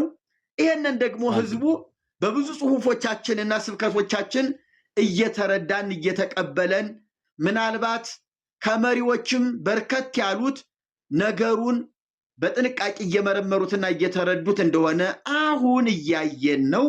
እግዚአብሔር ይመስገን። ለውጥ በእድሜያችን እናያለን ብዬ ተስፋ አደርጋለሁ። ታንኪዩ። እግዚአብሔር የተባረከ ይሁን። አሁን የምንጠይቃችሁ ኦርቶዶክሳውያን ነን የምትሉ ሰዎች ካላችሁ እስካሁን በተነጋገርናቸው ጉዳዮች ላይ የተሐድሶን እንቅስቃሴ ጥንተ ነገር አንስተናል። የተሐድሶ ጥያቄዎች እያነሳን ያለ ነው። እኔ አጭር መግለጫ ሰጣለሁ አሁን። ከዚያ በኋላ እንድትገቡ የተወሰናችሁ የምትጽፉ ሰዎችን 1-2 ኢንቫይት አድርጌያችኋለሁ፣ ግን ልትመልሱልኝ አልቻላችሁም። ገብታችሁ ይሄን ነገር በማስረጃ በመቃወም የተሐድሶን ውሸት ማጋለጥ እንድትችሉ እድል የምንሰጥበት ጊዜ ነው የሚሆነው። እንድትገቡ ፈቅድላችኋለሁ። ሪኩዌስት አቅርቡ፣ እናስገባችኋለን። ምልክት አድርጉ፣ እናስገባችኋለን። የተሐድሶ ጥያቄ የሚባለው በኢንጀነራል ምንድነው የምናደርገው? የወንጌል መሰረታዊ የሆነው መልእክት ምንድነው ብለን ብንል የሰው ልጅ ኃጢአተኛ ነው፣ በራሱ ሊጸድቅ አይችልም። እግዚአብሔር ግን በምሕረቱ ባለጠጋ ስለሆነ የኃጢአት ስርየት የሆነውን ጸጋ የሆነውን ክርስቶስን ላከ። በክርስቶስ ሞትና ትንሣኤ የታወጀውን ነገር ለሚያምን የኃጢአት ስርየት አግኝቶ ከእግዚአብሔር ጋር ለዘላለም የሚኖር አዲስ ፍጥረት ሆኗል። ስለዚህ ከጥፋት፣ ከሞት፣ ከኃጢአት፣ ከሰይጣን ያመልጣል የሚለው የመጀመሪያው የመጽሐፍ ቅዱስ አንኳር። ሌላው ትምህርት እንኳ ቢቀር በኢየሱስ በማመን የሚገኘውን የዘላለም ሕይወት ሰው በሕይወቱ አንዴ ሰምቶ የምርጫ ዕድል ማግኘት አለበት የሚለው የመጽሐፍ ቅዱስ ጥያቄ የኛ ጥያቄ ነው። አሁን መርጌታ ጽጌ እንደተናገረው ምንም አይነት መደራጀት ሳያስፈልግ፣ ሌላ ነገር ሳያስፈልግ እያንዳንዱ ሰው ክርስቶስ የሞተለት ሰው የሞተለትን ጌታ ሰምቶ ከሕይወቱ ጋር አዛምዶ ውሳኔ ለማድረግ ነፃ ሊደረግ ይገባዋል። በገድል በድርሳን ጫና አጉብጠ ነው፣ በሐሰተኛ ትምህርት አይኑን አሳውረ ነው፣ ወደ መንግሥተ ሰማያት መግቢያ በሩን ሌላ በር ከፍተንለት። አያችሁ፣ ክርስቶስ የሞተለት ሕዝብ ያለ ክርስቶስ ክርስቲያን እንዲሆን ያደረግነው ሕዝብ ይህን ዕድል እንዲያገኝ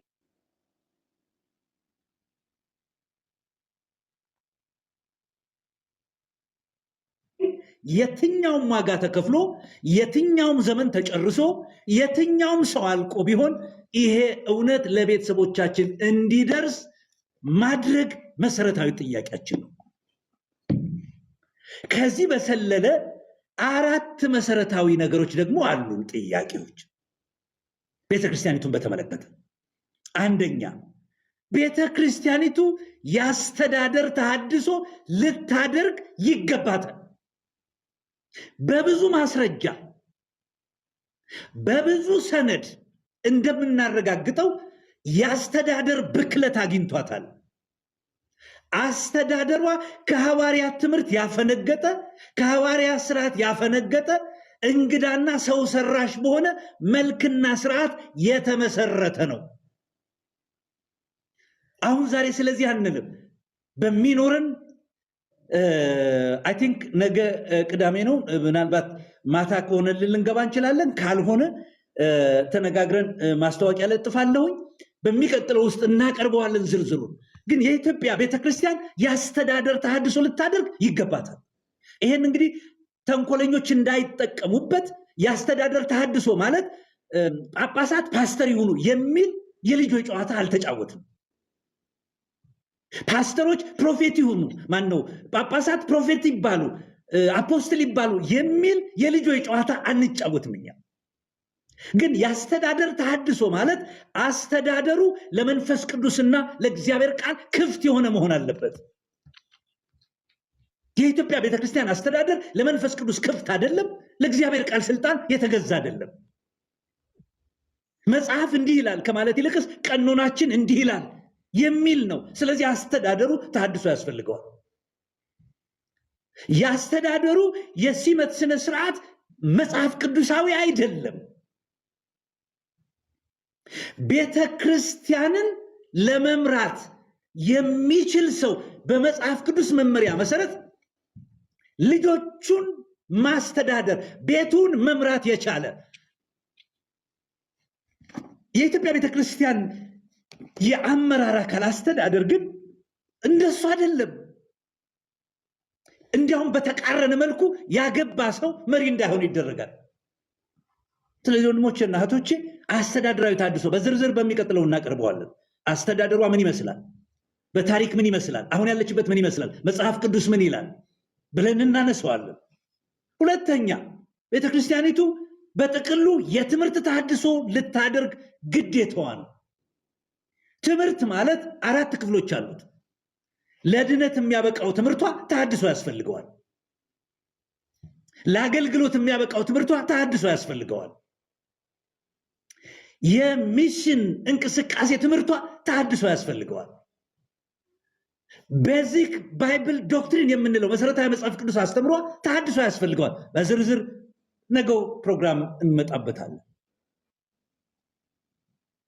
አራተኛው የስርዓት የባህል እና የቋንቋ ተሐድሶ ማድረግ አለባት። በጣም በሚያሳዝን ሁኔታ ቤተክርስቲያኒቱ የስርዓት ተሐድሶ ካላደረገች ወንጌልን ጠል ስርዓት ከቦ ይዟታል። ለዚህ ነው ለዚህ ውይይት መነሻ የሆነን የዘርፌ ኢንተርቪው አንዱ ኢየሱስ ስትል ትገፋለህ የሚገፋ ስርዓት ከቧታል። ሰው እየተለማመደው ያለው ስርዓት ከኢ መጽሐፍ ቅዱሳዊ የሆነ ነው። የባህል ስርዓት ተሐድሶ ማድረግ አለባት። የቋንቋ እንኳ ተሐድሶ ማድረግ መቻል አለባት። 2000 years የተቀመጠች ቤተክርስቲያን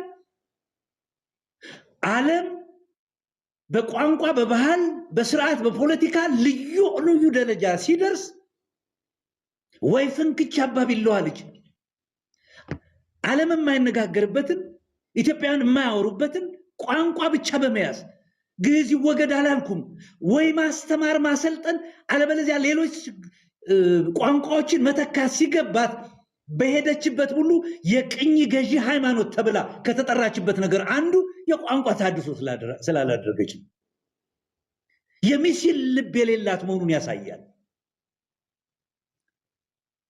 ለምሳሌ ዱባይ ቤተክርስቲያን ሰራች፣ እንትና ቤተክርስቲያን ሰራች፣ የምትቀድሰው በግዕዝ ነው። ስለዚህ በስራ ምክንያት ሊሄዱ ሰዎች እንጂ ዓለምን በወንጌል ለመድረስ ልብ የላትም ማለት ነው። ለምን በእንግሊዘኛ አትቀድስም? ለምን በሌሎች ነገር አትጀምርም? አያችሁ፣ እነዚህ 4 አንኳር የተሐድሶ በተለይ እንደ ከሳቴ ብርሃን የተሐድሶ አቋም እነዚህ በሰነድ በመጽሐፍ የተዘጋጁ ለሁላችሁ በእጃችሁ ይደርሳችኋል በቅርብ ጊዜ ውስጥ። የአስተዳደር ተሐድሶ ማድረግ አለባት። የትምህርት ተሐድሶ ማድረግ አለባት። የአምልኮተ እግዚአብሔር ተሐድሶ ማድረግ አለባት። የስርዓት የባህል የቋንቋ ተሐድሶ ማድረግ አለባት።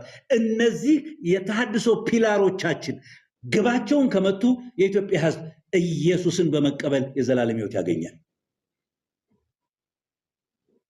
ምናልባትም የተሐድሶ በጌታ ጸጋ ከተሳካ በፕሮቴስታንትና በጤናማ ፕሮቴስታንቶችና በኦርቶዶክስ መካከል ያለውን ልዩነት አጥበን ሀገሪቱን በክርስቶስ ለማቆየት ብቸኛው አማራጭ የሌለው ያለምንም ቅድመ ሁኔታ መደረግ ያለበት አንድነት ከወንጌላውያን ጋር በተለይ በስላሴ ከሚያምኑ ከጤናማ የወንጌላውያን አብያተ ክርስቲያናት ጋር ህብረት እንድታደርግ የምትችልበት እድል ይገኛል። ይሄ ኢትዮጵያን በክርስትና ለማቆየት እንችላለን።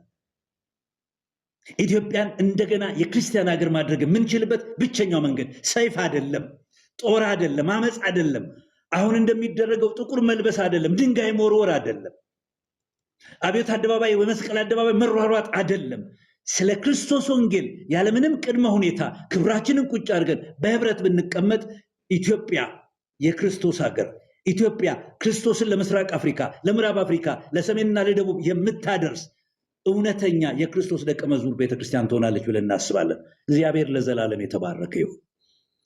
ይህ የምንለው ነገር ስህተት ነው ካለ ገብታችሁ እንድትናገሩ እንድትጠይቁ እድል እንሰጣችኋለን።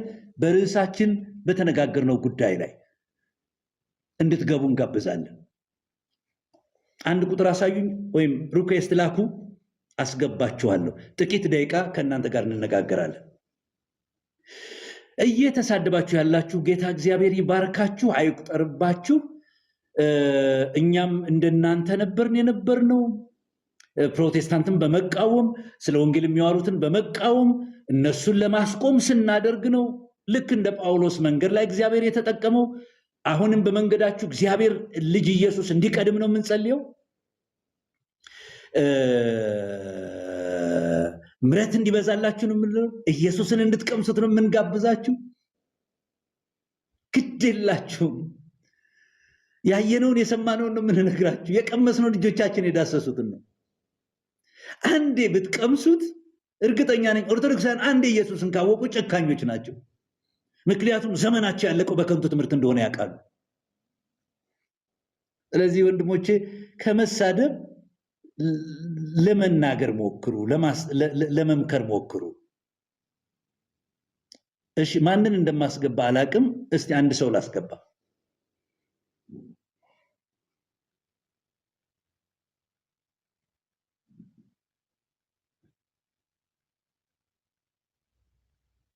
አይ ኔትወርካችሁ ጥሩ አይደለም። እንግዲህ እየተሽከረከረ ነው የሚያስቸግረው። በጣም ስም ደስ ይላል። በጣም ሳልኖር አትግደለኝ። አሜን ያድርግልህ። ሰላም ላንተ ይሁን። እንኳን ደህና መጣ። እንደምን አሉ መምህር? እግዚአብሔር የተመሰገነ ይሁን። ሰላም አለን። ክብሩ ይስፋ። ያው ብዙ ሲናገሩ ሰምቻለሁ። እሺ ኦርቶዶክስ የቋንቋ አብዮትነትም እንድታስነሳ እያሉ ነበረ። ተሐድሶ ማለት ብዙ ሀዲዶችን የሳተ ነው። ከኦርቶዶክስ ጋር በቋንቋ አይደለም የተለያየ ነው። ብዙ ያስተምህሮ ስህተቶች አሉ። በተለይ የመዳን ትምህርት ላይ አንገናኝምና እንዴት ነው እናንተ ሳትድኑ እንደውም ሌላውን ጴንጤ ልታመጡ የምትችሉ? ስጋው ደግሞ ላይ አንግባባም፣ ምልጃ ላይ አንግባባም፣ ጥምቀት ላይ አንግባባም። እንዴት ነው በዛ አንፃር እንዴት ነው አንድ ልንሆን የምንችለው? ሲቀጥል ደግሞ ኦርቶዶክስ ኢየሱስ አልተሰበከም እያላችሁ ነው። እንደ አጋጣሚ እኔ ከዘርፌ ጋራ አንድ አገልግሎት ላይ ደብረ ማርቆስ ላይ ያገኘሁበት ነበረና ሰዎች በእርግጥ ይገፋሉ ምናምን እንዳሉት አዎ አንድ ሰው ብዙ ጊዜ በቤተክርስቲያኗ ኢየሱስ የሚለው ስም አልተለመደም። በነገራችን ላይ ታልጋ ይሰጣል፣ ዱላዎችም አሉ። ያው የተለመደ ነው። የሆነ ስም ሲሰጥ አሉ እንደዚህ መገላመጦች አሉ፣ ስም መሰጠት አለ። ያ ግን የግለሰቦች እንጂ የቤተክርስቲያኗ አቋም አይደለምና እኔ እንዴት እንደተረዳችሁት አላቅምና ብዙ የሚያራርቀን ነገር ነው ያለ። እናንተ እንደውም ቤተክርስቲያኗን ከሚሳደቡት የቤተክርስቲያኗን መኖር ከማይፈልጉት አገልጋዮቿን ክብራቸውን ከሚነቅፉ መኖራቸውን እንኳን እንዳይፈለጉ ከሚያደርጉ ከሚያዋርዷት ጋር እጅና ጓንቱ ናችሁ። እናንተ ከፊቱ ናችሁ ነው የምናያችሁ። እርስዎ እንኳን በቤተክርስቲያኗ ትልቅ ቦታ የነበሩት የቤተክርስቲያኗን ትምህርት የሚያውቁ በስብከተ ወንጌልም ኃላፊነት ሆነው ያገለገሉ ቤተክርስቲያኗም ለእርስዎ ዋጋ የከፈለች እሳቸውም ደግሞ መምህርም ደግሞ በይዘው ያውቃቸዋለሁ። የኛ አካባቢ ሰው ናቸው።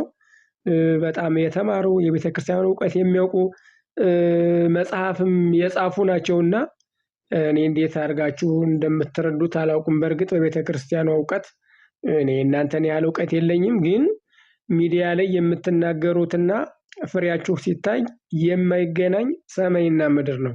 እናንተ ቤተክርስቲያኗ ዓላማችሁ እንድትፈርስ ነው፣ መኖሯንም አትፈልጉም። በነገራችን ላይ እንደዛ ነው የምረዳው እኔና ምንም አንድ የሚያደርገን ነገር ብዙ ልዩ ነው። አሁን እርስዎ በእንግሊዘኛ ለምን አትቀድስም አሉ። እንግሊዘኛው ሳይሆን መች ድነት ላይ ተስማማን፣ ድነት ላይ አልተስማማንም።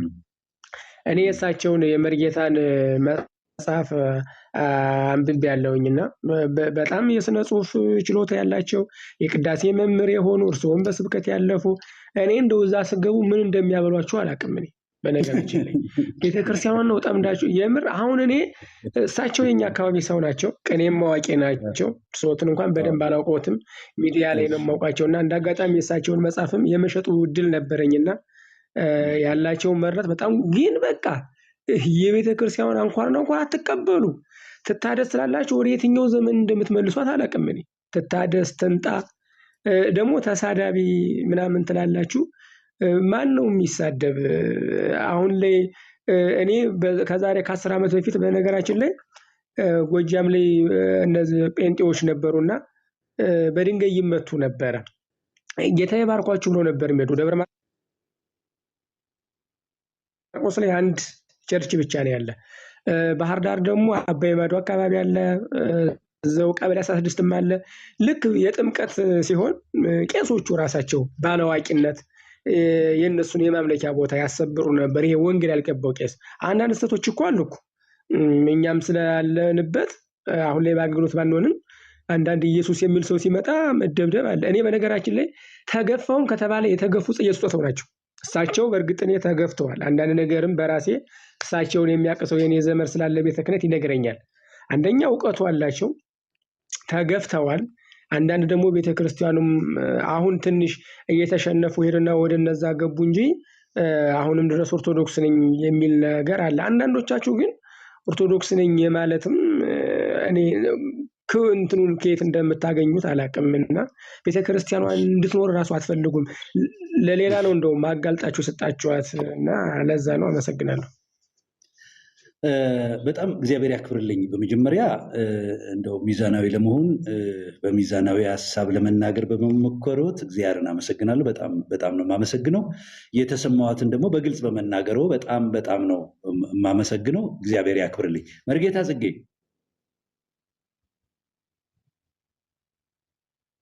መርጌታ ጽጌ ከእግዚአብሔር መንግስት የራቁ አይደለም እና እርሶ በጣም ነው እግዚአብሔርን የማመሰግነው። ወንድማችን ሳልኖር አትግደለኝ በጣም ጥሩ የሆነ ሀሳባቸውን ገልጠውልናል። ቤተክርስቲያኒቱን ልታፈርሷት፣ ቤተክርስቲያኒቱን ልትበተን፣ ቤተክርስቲያኒቱን አባቶች ለሚሰድቡ ሰዎች አግዛችሁ ፊት መሪ ሆናችሁ እየሰራችሁ ነው ያላችሁት። በእርግጥ አንዳንድ ችግሮች መኖራቸውን አንክድም ብለዋልና እስቲ ሰምታችኋል አይደለም? አዎ። እስቲ እንግዲህ መልስህን አቅርብላቸው። የአገሬ ልጅ ነው ምናምን ስላሉህ እንዳታደላ ማለት። አይ ምናልባት የአገሬ ልጅ ነው ያሉት በጎንደርኛ ይሁን በጎጃምኛ አላውቅም። ማርቆስ ማን ነው? ጎጃም ኑር ያለው ጽጌ እኮ ሀገሩ ጎጃም ነው፣ ጎጃሜ ነው እኮ የሚለኝ ብዙ ሰው አለ። ንግግሬም ሁሉ ወደዛ ወሰድ ስለሚያደርግ እንደዛ አይነት ነገር አለ። በትክክልም ደግሞ ወደ ጎንደር አካባቢ የሚያውቅ እንደዛ ሊል ይችላል። ግን ያው ከስጋና ከደም የዋጀን ጌታ፣ ከቋንቋም ሁሉ የዋጀን ጌታ ከስጋና ከደም ትውልድ አውጥቶ እሱን አምነን ከእርሱ እንድንወለድ ያደረገንና ከዚህ ሁሉ ጎሰኝነት፣ ጎጠኝነት፣ ዘረኝነት የገላገለን ስሙ የተባረከ ይሁን። እርግጠኛ ነኝ ጠያቂያችንም በዚህ መንገድ የመጡ አይመስለኝም። እንዲያው ለንግግር ያክል የተናገሩት እንደሆነ ነው የሚገባኝ። ስላነሱት ጥያቄ አንተን አንድ ነገር ብለውሃል። መጀመሪያ በእምነት ሳንግባባ እንግሊዝኛ ቅዳሴ በእንግሊዝ ሀገር እንግሊዝኛ ቅዳሴ፣ በአረብኛ ሀገር በአረብኛ ቋንቋ ቅዳሴ፣ መጀመሪያ በእምነት መች ተግባባን የሚል ሀሳብ አንስተዋል። እኛ ያልነው እንግባባና ማለት ቋንቋውን እናስቀድምና መግባባት ይምጣ ከሚል መንፈስ ሳይሆን ቤተክርስቲያኒቱ በታሪክ የእስራኤል ሁለተኛ ናት። እውነት ለመናገር ወንጌልን በመቀበል የእስራኤል ሁለተኛ ናት ማለት እንችላለን። ምክንያቱም ጃንደረበው ወንጌል ከኢየሩሳሌም ሳይወጣ ነው ጃንደረበው በወንጌላዊው ፊልጶስ በዲያቆኑ ፊልጶስ ተጠምቆ ክርስትናን ተቀብሎ የመጣው እና ኢትዮጵያን የሚቀድም በግለሰብ ደረጃ ቢሆንም እንኳን ኢትዮጵያን የሚቀድም ከእስራኤል በስተቀር አለ ብለን አናምንም። ግን በኋላም በ3ኛው መቶ ክፍለ ዘመን ብሔራዊ ሃይማኖት ተብሎ ክርስትና ሲታወጅ በፍሬምናጦስ ክርስትና በግልጥ ሲሰበክ የማጥመቁ፣ የማቁረቡ፣ የመደራጀቱ ቤተክርስቲያን ተብሎ ስም ይዞ በመንቀሳቀሱ ጊዜ እንኳን በዓለም አቀፍ ኢትዮጵያ የክርስቲያን ሀገር ሁና ስትታወቅ ትልቅ ታሪክ ያላትና ስፍራ ያላት ቤተክርስቲያን ናት። እውነትም የሐዋርያ ደም አላፈሰሰችም። የአንድም ሐዋርያ ደም አላፈሰሰችም፣ አላሳደደችም፣ አልገደለችም። እንዲያውም ግብፅ ሀገር ብዙ ገጸ በረከትን ሰጥታ አሲዛ አባት ይሰጠኝ፣ የሃይማኖት መምህር ይሰጠኝ ብላ አባትን ለምና የተቀበለች ሀገር ብትኖር በታሪክ ኢትዮጵያ ናት። ይሄ እውነት ለመናገር እንደው ብጽዕት ቅድስት የሚያስብላት ነበረ። ግን ያን የተቀበለችውን ያን እንደዚያ የሳሳችለትን የተጠማችለትን የህይወት ቃል የመዳን ቃል ዛሬ ላይ ግን ሲታይ እንደዛ አይደለም እና አሁን ቅድም መምህር ጌታቸው ባነሱት ላይ ቤተክርስቲያኒቱ ያን ያህል ዋጋ የከፈለችለትን ወንጌል እንደሚገባ አላስሮጠችውም። አሁን አረብ ኳታር አካባቢውን ኩዌት ላይ አንድ አባት ታቦት ይዘው ሄደው እንደውም አየር መንገድ ላይ ታቦቱ ፖሊስ አላስፈትሽ ብሎ ፖሊሱን አቃጥሎት ምናምን ብሎ ብዙ ታምራት እየሰማን ነበረ እና ቤተክርስቲያን እዚያ ተተክሏል። ሲተከል ግን ግዕዝ ቋንቋ ነው የሄደው አብሯቸው እና ቤተክርስቲያኒቱ ራሷ ለወንጌል ማሰራጫ እንደ አንድ ምክንያት ትልቅ በር ከተከፈተላት እድሉን ካገኘችው የአረቡ መንግስት ቦታ ከሰጣት ቤተክርስቲያን ከሰራች ስደተኞች ኢትዮጵያውያን እንዲሳለሙ፣ እንዲስሙ፣ እንዲጸልዩ እድሉን ካገኘች በወንጌሏ ወይም ደግሞ ወንጌሏን በአረብኛ ቋንቋ ያልሰበከችው ለምንድን ነው? ምን አለ ይህን ብታደርግ? ተጽዕኖ ፈጣሪ መሆን ትችል ነበረ። አሜሪካን ሀገር በብዙ ቦታዎች በብዙ ስቴቶች ቤተክርስቲያን አላት። እስካሁን ድረስ በግዕዝ ነው የምትቀድሰው እና በእንግሊዝኛ ብትሰብክ በእንግሊዝኛ ብትቀድስ ብዙ ፕሮቴስታንቶች ብዙ ፓጋኒስቶችን መስለብና የራሷ ማድረግ ትችል ነበረ። ተጽዕኖ ፈጣሪ መሆን ትችል ነበረ። ታሪኳን በእነሱ ቋንቋ መግለጥም ማስተዋወቅም እድሉ ነበራት እና ታላቅ ኢትዮጵያ እንደ ታናሽ ሆነች። የግዕዝ ቋንቋን የመላእክት ቋንቋ አደረገችው። እግዚአብሔር የሚወደው የእግዚአብሔርና የአዳም ቋንቋ አደረገችው። የመላእክት ቋንቋ አደረገችው። ዓለም ሲያልፍ ብቻውን ከሰው ጋር የሚቀረው ግዕዝ ቋንቋ ብቻ አስመሰለችው እና ይሄ ነገር ቤተክርስቲያኒቱን ጎዳት እንጂ አልጠቀማትም እና ይሄንን ማድረግ ይጠበቅባት ነበረ ነው ጌታቸው የሚለው። የሃይማኖት ጉዳይ አስቶ እንከራከር እንደራደር አይደለም። ይሄን ማድረግ ትችል ነበረ። አቅም ያላት ትልቅ ቤተክርስቲያን ናት እያለ ነው መምህር ጌታቸው። በኢትዮጵያ 2 ኮሌጅ ብቻ አይደለም መሆን ያለበት። አሁን በአቡነ ጳውሎስ ጊዜ እኮ ነው ኮሌጅ 3 የሆነው። ቅድስት ሥላሴ የተከፈተው፣ ሰላማ መቀሌ የተከፈተው 2 ኮሌጅ በአቡነ ጳውሎስ ጊዜ ነው እንጂ እኮ ጳውሎስ መንፈሳዊ ኮሌጅ በደርግ ተዘግቶ ቅድስት ሥላሴ ቅዱስ ጳውሎስ መንፈሳዊ ኮሌጅ ብቻ ነው አንድ ኮሌጅ የነበራት። ያቺ ታላቅ ቤተክርስቲያን ግን በየከተማው ዩኒቨርሲቲ ሊኖራት ሲገባ ይሄንን ማድረግ አልቻለችም እና ቋንቋዋን ማስፋት ነበረባት። ግዕዝን፣ አማርኛን፣ ሌሎችን ብዙ ማህበረሰብ የሚጠቀምባቸውን እነ ኦሮምኛን እና አፋርኛን እነ ሶማሌኛን እነዚህን ቋንቋዎች ተጠቅማ ወንጌሏን ብታሰፈው ያ ማህበረሰብ በቋንቋው እግዚአብሔርን ያውቅ ነበረ፣ ወንጌልን ያገኝ ነበረ እና ይሄ ነገር እድል አልፏታል፣ አምልጧታል ነው መምህር ጌታቸው ያለው። ሌላ ነበር ምንድን ነበረ ሌላው ያነሳው?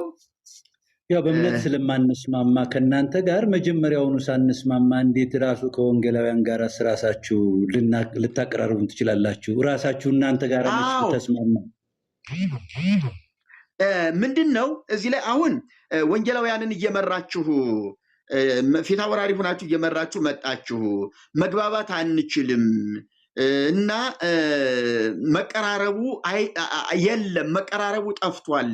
እንዲሁም ከመቀራረብ ይልቅ አሁን እንዲሁም መለያየቱ የሰፋበት ሁኔታ ነው የሚታያለው ነው የሚመስል የሰውየው ሀሳብ እና እኛ እውነት ለመናገር እርግጥ ነው ወንጌላውያን ሆነ ሌላው ቤተ እምነት ሊከተለን ይችል ይሆናል። እኛ ስንጮህ፣ እኛ መንገድ ጠራጊ ሆነን ስንገሰግስ፣ ወደ ቤተ ክርስቲያኒቱ ስንቀርብ፣ ህዝቡን ማግኘት ስንጀምር እነሱም ይሄንን አጋጣሚ በመጠቀም በጽሁፎቻችን፣ በአገልግሎቶቻችን፣ በስልጠናዎቻችን፣ በሚዲያዎቻችን ሁሉ ቃላቶቻችንን በመጠቀም እኛ በምንሄድበት አካሄድ ልክ ነው ወንጌል እያገለገሉ ሊሆን ይችላል። ግን እኛና እነሱን አንድ ናቸው፣ ከአንድ ምንጭ የተቀዱ ናቸው። ተሐድሶም ሉተራዊ ነው ብሎ ማለት ግን ጭፍን ስህተት ነው። ለይቶ ማወቅ ያስፈልጋል። ቤተክርስቲያኒቱ አንድ ልዩ የጥናት ኮሚቴ፣ ብቃት ያለው እውቀት ያለው የጥናት ኮሚቴ፣ አጥኚ ኮሚቴ አቋቁማ ፕሮቴስታንቱን እንኳን እያንዳንዱን በየቸርቹ እየሄደ ኢንተርቪው የሚያደርግ ማንነቱን እምነቱን በትክክል የሚያውቅና መዝግቦ የሚያቀርብ፣ ተሐድሶን ደግሞ አንድ ጊዜ ከሆነ ቦታ ላይ ሚሊኒየም አዳራሽ ይፈልግ ከፈለገ ቤተ ክህነት አዳራሽ የሚጥራ ተሐድሶ የሆናችሁ ከቤተክርስቲያን ተባረናን የምትሉ ጥያቄያችሁን ይዛችሁ ኑ፣ የሆነ ሰነድ አቅርቡ ብሎ ቤተ ክህነት ጥያቄ ቢያቀርብ ይሄ አንድ ትልቅ እርምጃ ነበር ለቤተክርስቲያኒቱ። ጠላትና ወዳጇን በትክክል መለየት ትችል ነበረ። ግን ይሄን አላደረገችም። እስካሁን ሁሉ ጩኸታችን ከደጅ ነው ከግንብ ጋር እየተጋጨ የሚመለሰው። ቤተክርስቲያኒቱ የተሐድሶ ጥያቄ እንዲህ ነው፣ መልስ እንስጠው ወይም ደግሞ እንቀበላቸው የሚል እስካሁን ድረስ በዚህ ጉዳይ ላይ ስብሰባ ተደርጎ አያውቅም። ባለፈው ጊዜ ባለፈው ዓመት ላይ ነው መሰለኝ መጨረሻ አካባቢ ዝክረ ኒቅያ ስብሰባ ተደርጓል። ዝክረ ኒቅያ ስብሰባ ሲጠራ የተሐድሶ ጉዳይ፣ የቤተ ክርስቲያኒቱ የውስጥ ችግር ጉዳይ፣ የገድላት የድርሳናት ጉዳይ ተመርምሮ መፍትሄ እንዲያገኝ የሆነ ታላቅ ኮሚቴ፣ ለዚህ ስራ የሚመደብ ልዩ ኮሚቴ እንዲዋቀር መሰረት የጣለ ስብሰባ ነበረ። ብፁዕ ቅዱስ አቡነ ማትያስ ስብሰባው መክፈቻ ንግግር ላይ በቤተ ክርስቲያናችን ችግር አለ፣ ገድላት ድርሳናት ላይ ችግር አለ፣ መጻሕፍቶቻችን ዝም ብለው እየተጻፉ ገበያ ላይ እየዋሉ ወደ ህዝብ እየሄዱ ህዝቡን ግራ ጋብተውታል፣ በሊቃውንት አልተመረመሩም፣ ሳንሱርድ አልተደረጉም። ካሁን በኋላ ግን ይህ ሳይሆን ዝም ብሎ ግለሰብም ሆነ በቡድን የተጻፈ በቤተ ክርስቲያን ስም ወደ ህዝብ መድረስ የለበትም በማለት ብርቱ መልእክት አስተላልፈው ነበረ። ከስብሰባው መጨረሻ ላይ ግን አንዳንድ ሊቃውንት ደግሞ የራሳቸውን አፈንጋጭ መግለጫ ነው ያወጡት። እንሞታታለን እንጂ ማንም ጳጳስ ይናገረው፣ ማንም መነኩሴ ይናገረው፣ ማንም ይናገረው የእመቤታችን ታምር ባለበት ይቀጥላል እንጂ ንክቻ እናደርገውም የሚል መግለጫ ነው የወጣ። ስለዚህ ምን ማለት ነው? ፓትርያርክነታቸው ዝም ብሎ ለሳምፕል የተቀመጠ እንጂ የሰጡትን ትእዛዝና መመሪያ በአግባቡ ለመወጣት የታዘዘ እሺ ባይ ልብ ያለው የቤተ ክርስቲያን ሰው የለም ማለት ነው። እና ፓትርያርኩ ከኛ ወገን ናቸው፣ ይሄንን የእሳቸውን ሐሳብ የተቃወሙ ደግሞ ከሌላ ወገን ናቸው። ይሄንን እንኳን የቤተ ክርስቲያኒቱ ምሁራን የሚባሉት ሊቃውንት የሚባሉት እንኳን አልመረመሩትም፣ አላጠኑትም። ወይ እሳቸው ተሳስተዋል ብሎ መግለጫ መውጣት አለበት፣ ወይም ደግሞ አንተ ምን ማለት ነው እንዴት እንዲህ ትላለህ ብሎ ደግሞ ያን የተናገረውን ሰው ደግሞ መገሰጽና መቃወም ማስተባበያ እንዲሰጥ ማድረግ ነበረበት። አቡነ ገብርኤል ቤዛችን ኢየሱስ ነው፣ ለፍጡር ቤዛ አይሰጥም ሲሉ ኡኡ ተብሎ መናፍቅ ከሃዲ እንዲህ አይባልም፣ ዘመን አገኘው ብሎ ጊዜ ተጠቅሞ ምናምን ብሎ አላዋቂነት ነው፣ ድንቁርና ነው፣ ስህተት ነው ተብሎ መዓት ተወረደባቸው። ወጣት ልጆች ስለ ቤተ ክርስቲያኒቱ ግንዛቤ የሌላቸው እንኳን በአቡነ ገብርኤል ላይ አፋቸውን ከፈቱ። የሚያሳፍር ንግግር ነው። እና እንዲያውም በጣም ከታዘብኩት ነገር ለካ ዕለቱ አቡነ ገብርኤል ይህን ስብከት ያስተላለፉበት ቀን የስቅለት ዕለት ነበረ። የስቅለት ዕለት ነበር። ዕለተ ዓርብ የስቅለት ዕለት ፍኖተ ጽድቅ ነው። እዚያ ማህበር ሂደው እንዴት የስቅለት ዕለት ሲሰግዱ መዋሉን ትተው እንዴት ከማንም መናፍቅ ጉባኤ ተገኝተው ይህንን ስብከት ይሰብካሉ? ይሄ መናፍቅነት ነው፣ ከቤተ ክርስቲያን ሽሽት ነው፣ ላለመስገድ ነው፣ ላለመጾም ነው ብለው ተቿቸው። እኔ ግን አቡነ ገብርኤልን በዚህ አቋማቸው ደግፊያቸዋለሁ። ምደግፋቸው ምንድን ነው? ወንጌል ድሮስ ቤት ለቤት እያንኳኩ ነው እንጂ የቀሩት ምሁናችሁ ነው የጠፋችሁት፣ ምሁናችሁ ነው እንዲህ የሆናችሁት፣ ለእናንተ ወንጌል ይገባችኋል፣ የምስራቹ ቃል ለእናንተ ነው ተብሎ ወንጌል ወደየቤቱ ነው እንጂ መሄድ ያለበት። አማኝ ግድ ወደ ቤተክርስቲያን እንዲመጣ ይገደዳል እንዴ? ስለዚህ አቡነ ገብርኤል እንዲያውም የስቅለት ዕለት ዛሬ ለእናንተ ጌታ ሞተ፣ ዛሬ ለእናንተ ቤዛ ሆነ፣ እንኳን ደስ ያላችሁ፣ የምስራች፣ ነፍሳችሁ ከጨለማ ወጣች፣ በኢየሱስ ክርስቶስ እመኑ ብለው ይህን ቤዛነት ቤት ለቤት እየሄዱ እንዴ ጴንጤዎቹ የበለጡን እኮ መድረክ ላይ በመስበክ ነው። ትራክት በየመንገዱ በመበተን እኮ ነው። ኢየሱስን እናስተዋውቅህ በማለት እኮ ነው። ይሄንን ቤተክርስቲያኒቱ ቀድማለት ይዘው ሲገባት እንዴት እንዲህ አይነት በጳጳሱ ላይ እንዲህ አይነት የማይገባ ነውር የሆነ ነገር ንስሐ ይግቡ፣ መግለጫ ይስጡ፣ ተሳስቻለሁ ብለው ተብለው መከራቸውን ነው ያዩት። እና ይሄ በቤተክርስቲያኒቱ ላይ እኛን አሳዝኖናልና እውነት ለመናገር መግባባት የሚባለው ነገር አዎ መግባባቱ ይከብድ ይሆናል። ግን ቤተክርስቲያኒቱ ልቧን ከከፈተች እውነት ሊቃውንቶች ካሏትና ለዚህ ጉዳይ ፈቃደኛ ከሆኑ ኃላፊነት ከተሰማቸው መግባባቱ ቀላል ነው። እኛም እንደ ልጅ ተገስጸን ይቅርታ በሚያስፈልገው ጉዳይ ላይ ይቅርታ ጠይቀን እውነት ለመናገር ይቅርታ ጠይቀን ቤተክርስቲያናችን ውስጥ ገብተን ችግሩን ለማስወገድ ከሊቃውንቱ እግር በታች ቁጭ ብለን እናገለግላለን። እነሱ ወንጌል ይስበኩ እንጂ እኛ መጽሐፍ ቅዱሱን ተሸክመን እንከተላቸዋለን። እነሱ ወንጌል ይስበኩልን እንጂ እኛ አትሮንስ እናቀርብላቸዋለን። እኛ የስልጣንም የሌላም ፉክክር ነገር የለንም። ፕሮቴስታንትን አዝለን የምንዞርበትም እኛ አቅምም የለንም፣ ተልኮም የለንም። እኛ አሁንም አዝለን የምንዞረው ያችኑ ደካማ ቤተክርስቲያናችንን ነው። ይሄንን ነው ወንድማችን እኔ የምመሰክርልህ። ታንኪዩ፣ እግዚአብሔር ያክብርልን። መርጌታ ጽጌ ተባረክ፣ በጣም እናመሰግናለን። ሳልኖር አትግደለኝ። እንግዲህ መሰረታዊ ነገሮቻችን ይሄ ናቸው።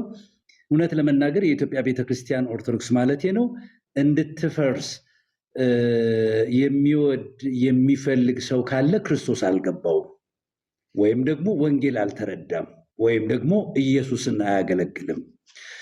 እኛ የምንለው እናት ቤተክርስቲያን ወደ ቀደመ የወንጌል ክብሯ ራሷን ትመልስ። አይ ስተት የለብንም ስንዱም መቤት እንከን የለንም እምትይ ከሆነ ግን ይሄው ችግራችን ይሄ ነው የሚል የድፍረት ጽሑፍ ተጽፈዋል።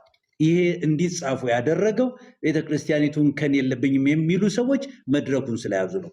ከዚህ ውጭ ነገ ከነገ ወዲያም አብረህን እንድትመጣ እንነግርሃለን። ነገ አብረህን ሁን፣ አብረህን ተገኝ፣ የምንለውን ስማ፣ የምንለው ነገር ስተት ካለበት ይሄ ስተታችሁ ነው በለን።